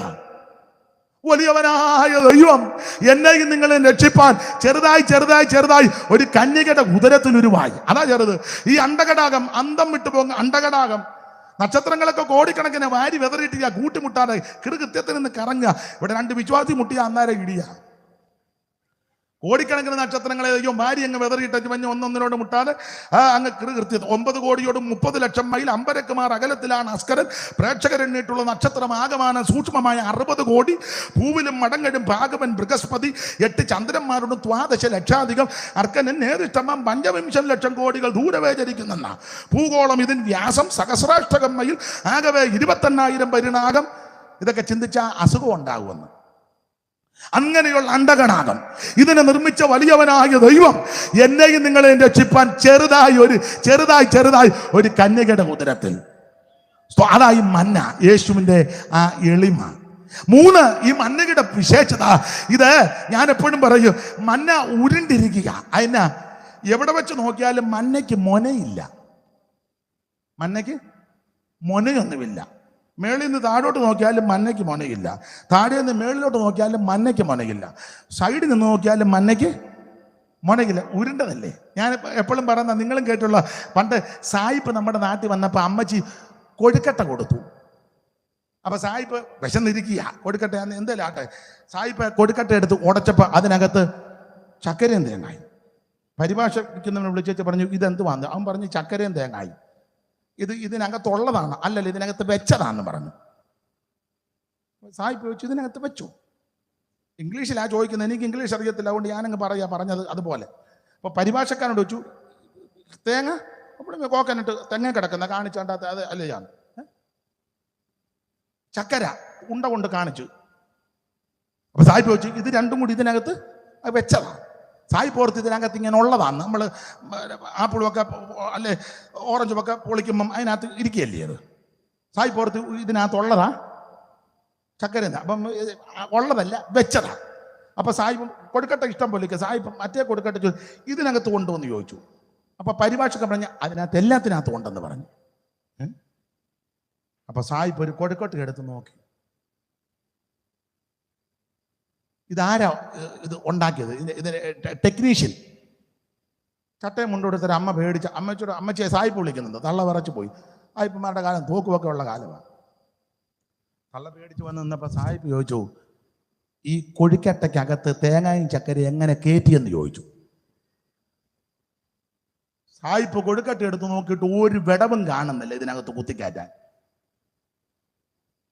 അയാള് അമേരിക്ക വലിയ പാലമൊക്കെ പണിതേച്ച് വന്ന മേളിൽ കൂടെ പ്ലെയിൻ പോകുന്നു, പാലത്തെ കൂടെ 3-4 വരി കാറും ലോറിയും എല്ലാം പോകുന്നു, അടിയിൽ കൂടെ കപ്പൽ പോകുന്നു. അങ്ങനത്തെ പാലം പണിത സായിപ്പോട് വന്ന് കൊടുക്കട്ടയ്ക്കകത്ത് ഇതെല്ലാം കൂടെ തള്ളിക്കയറ്റി എങ്ങനെയാണെന്ന് സായിപ്പിന് അറിയത്തില്ല. അത്ര ടെക്നോളജിയാണ് നമ്മുടെ അമ്മമാരുടെ ടെക്നോളജി. ആയിക്കോട്ടെ എന്ന് പറഞ്ഞതുപോലെ മന്ന ഉരുണ്ടിരിക്കുക, എങ്ങനെ നോക്കിയാലും മൊനയില്ല എന്ന് പറഞ്ഞാൽ യേശു ക്രിസ്തുവിൽ ഒരു പാപവുമില്ല. 5-6 കോടതി മാറി വിസ്തരിച്ചിട്ട് ഒരു കുറ്റവും കണ്ടില്ലല്ലോ. പീലാത്ത് നോക്കിയിട്ട് കുറ്റം കണ്ടില്ല. ഹെരോദാവ് നോക്കിയിട്ടും കുറ്റം കണ്ടില്ല. മഹാപുരോഹിതന്മാർ അവൻ നോക്കിയിട്ട് കുറ്റം കണ്ടില്ല. അവൻ ഒരുത്തർക്കും ഒരു കുറ്റമില്ലാത്ത പരമവിശുദ്ധനാ ക്രിസ്തു. അതാണ് മന്ന. ഇന്ന് രാത്രി ആ മന്ന മരുഭൂമിയിലുണ്ട്. ഇത് കഴിക്കുന്നവൻ അവൻ ജീവൻ പ്രാപിക്കും. ഇത് ഭക്ഷിക്കുന്നവന് സമൃദ്ധിയായ ജീവൻ കിട്ടും. ഞാൻ എൻ്റെ വാക്ക് നിർത്തുക. 1, മരുഭൂമിയിൽ ദൈവത്തിന്റെ കരുതലുണ്ട്. 2, മരുഭൂമിയിൽ നിന്റെ മാറയത് മധുരമാക്കി തരും. 3, മരുഭൂമിയിൽ രോഗശാന്തിയുണ്ട്. 4, മരുഭൂമിയിൽ സമൃദ്ധിയുണ്ട്. 5, മരുഭൂമിയിൽ മന്നയുണ്ട്. ഇന്ന് രാത്രി ഈ മരുഭൂമി പ്രയാണത്തിൽ ക്ഷീണിച്ചു പോകരുത്, തളർന്നു പോകരുത്, പിന്മാറരുത്. പിന്മാറുന്നുവെങ്കിൽ എന്റെ ഉള്ളത്തിന് വേണ്ടി പ്രചാരമില്ല. ഇന്ന് രാത്രി എല്ലാവരും ദൈവത്തെ മഹത്വപ്പെടുത്തിയാട്ടെ. യേശു ഏകരക്ഷകൻ, യേശു ക്രിസ്തു മാത്രം രക്ഷകൻ, മറ്റൊരുത്തനും രക്ഷയില്ല. നീ രക്ഷിക്കപ്പെട്ട് ജ്ഞാനപ്പെട്ട ആത്മനിറവിനെ പ്രാപിച്ച് വേർപാട് പാലിച്ച് അവൻ വിശുദ്ധ ജീവിതം നയിച്ച് കൂട്ടായ്മ ആചരിച്ച് തിരുമേശകെടുത്ത് പോയാൽ നിനക്കും അങ്ങ് നിത്യതയിലെത്താം. ഇന്ന് രാത്രി എല്ലാവരും സമർപ്പിക്ക്. എല്ലാവരും അല്പസമയം ദൈവത്തെ സ്തുതിച്ചാട്ടെ. അല്പസമയങ്ങൾ എല്ലാവരും ദൈവത്തിന് മഹത്വം കരേറ്റ്. ആ പഴയ പാട്ടിന്റെ 2 ചരണങ്ങൾ കൈയടിച്ചങ്ങ് പാടാം. എഴുന്നേറ്റ് നിന്ന് പാടാൻ ഞാൻ പറയത്തില്ല, കാരണം നിങ്ങൾ ഇറങ്ങിപ്പോവും. അത്യാവശ്യമുള്ളവർക്ക് പോകാം, അല്ലാത്തവർ ഇരുന്നുകൊണ്ട് പാടിയാൽ മതി. കാരണം എഴുന്നേക്കാന്ന് പറഞ്ഞാൽ അന്നേരം എല്ലാവരും പോകുമെന്ന് എനിക്കറിയാം. അത്യാവശ്യമുള്ളവർ പൊക്കോ, ഒരു കുഴപ്പമില്ല. എങ്കിലും 2 ശീലം പാട്ട് പാടി നമുക്ക് ദൈവത്തെ മഹത്വപ്പെടുത്തി എന്ന് പോകാം. എന്നു നീ വന്നിടു എൻ്റെ മണ്ണവാള, നിന്നെ കണ്ടു ഞാൻ എൻ്റെ ആശ തീർക്കുവാ, ഞാൻ എൻ്റെ ആശ തീർക്കുവാ. ജയ ജയ മന്ന, ജയ ജയ മാനുവേ, മഹേശ മഹാരാജനേ, മഹേശ മഹാരാജനേ. ജയ ജയ ജയ ജയ മാനുവേലനേ, മഹേശ മഹാരാജ. കൈയടിച്ച് ചേർന്ന് മഹേശ മഹാരാജനേ. ഓനാദവും ദൂതഗണങ്ങളും ഓടിരഥങ്ങളുമായി വന്നിടോ പ്രിയ രക്ഷകൻ, വന്നിടോ പ്രിയ രക്ഷകൻ. ജയ ജയ ജയ ജയ മാനുവേ, മഹേശ മഹാരാജനേ, മഹേശ മഹാരാജനേ. സകലനാദവും ദൂതഗണങ്ങളും കൊടിരഥങ്ങളുമായി വന്നിടും പ്രിയ രക്ഷകൻ, വന്നിടും പ്രിയ രക്ഷകൻ. ജയ ജയ മന്ന, ജയ ജയ മാനുവേലനേ, മഹേശ മഹാരാജനേ. നിന്നെ കണ്ടു ഞാൻ എൻ്റെ ആശ തീർക്കുവാൻ, എൻ്റെ ആശ തീർക്കുവാൻ. എൻ്റെ മണവാള, നിന്നെ കണ്ടു ഞാൻ എൻ്റെ ആശ തീർക്കുവാൻ, എൻ്റെ ആശ തീർക്കുവാൻ. ജയ ജയ മന്ന, ജയ ജയ മാനുവേല, മഹേശ മഹാരാജനേ, മഹേശ മഹാരാജനേ.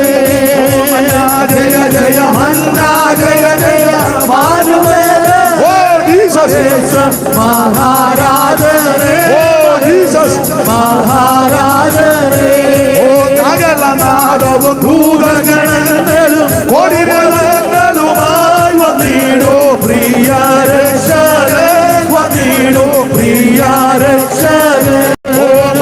ജയ ജയ മന്ന, ജയ ജയ മാനുവേലനേ, മഹേശ മഹാരാജനേ, മഹേശ മഹാരാജനേ. ജയ ജയ മന്ന,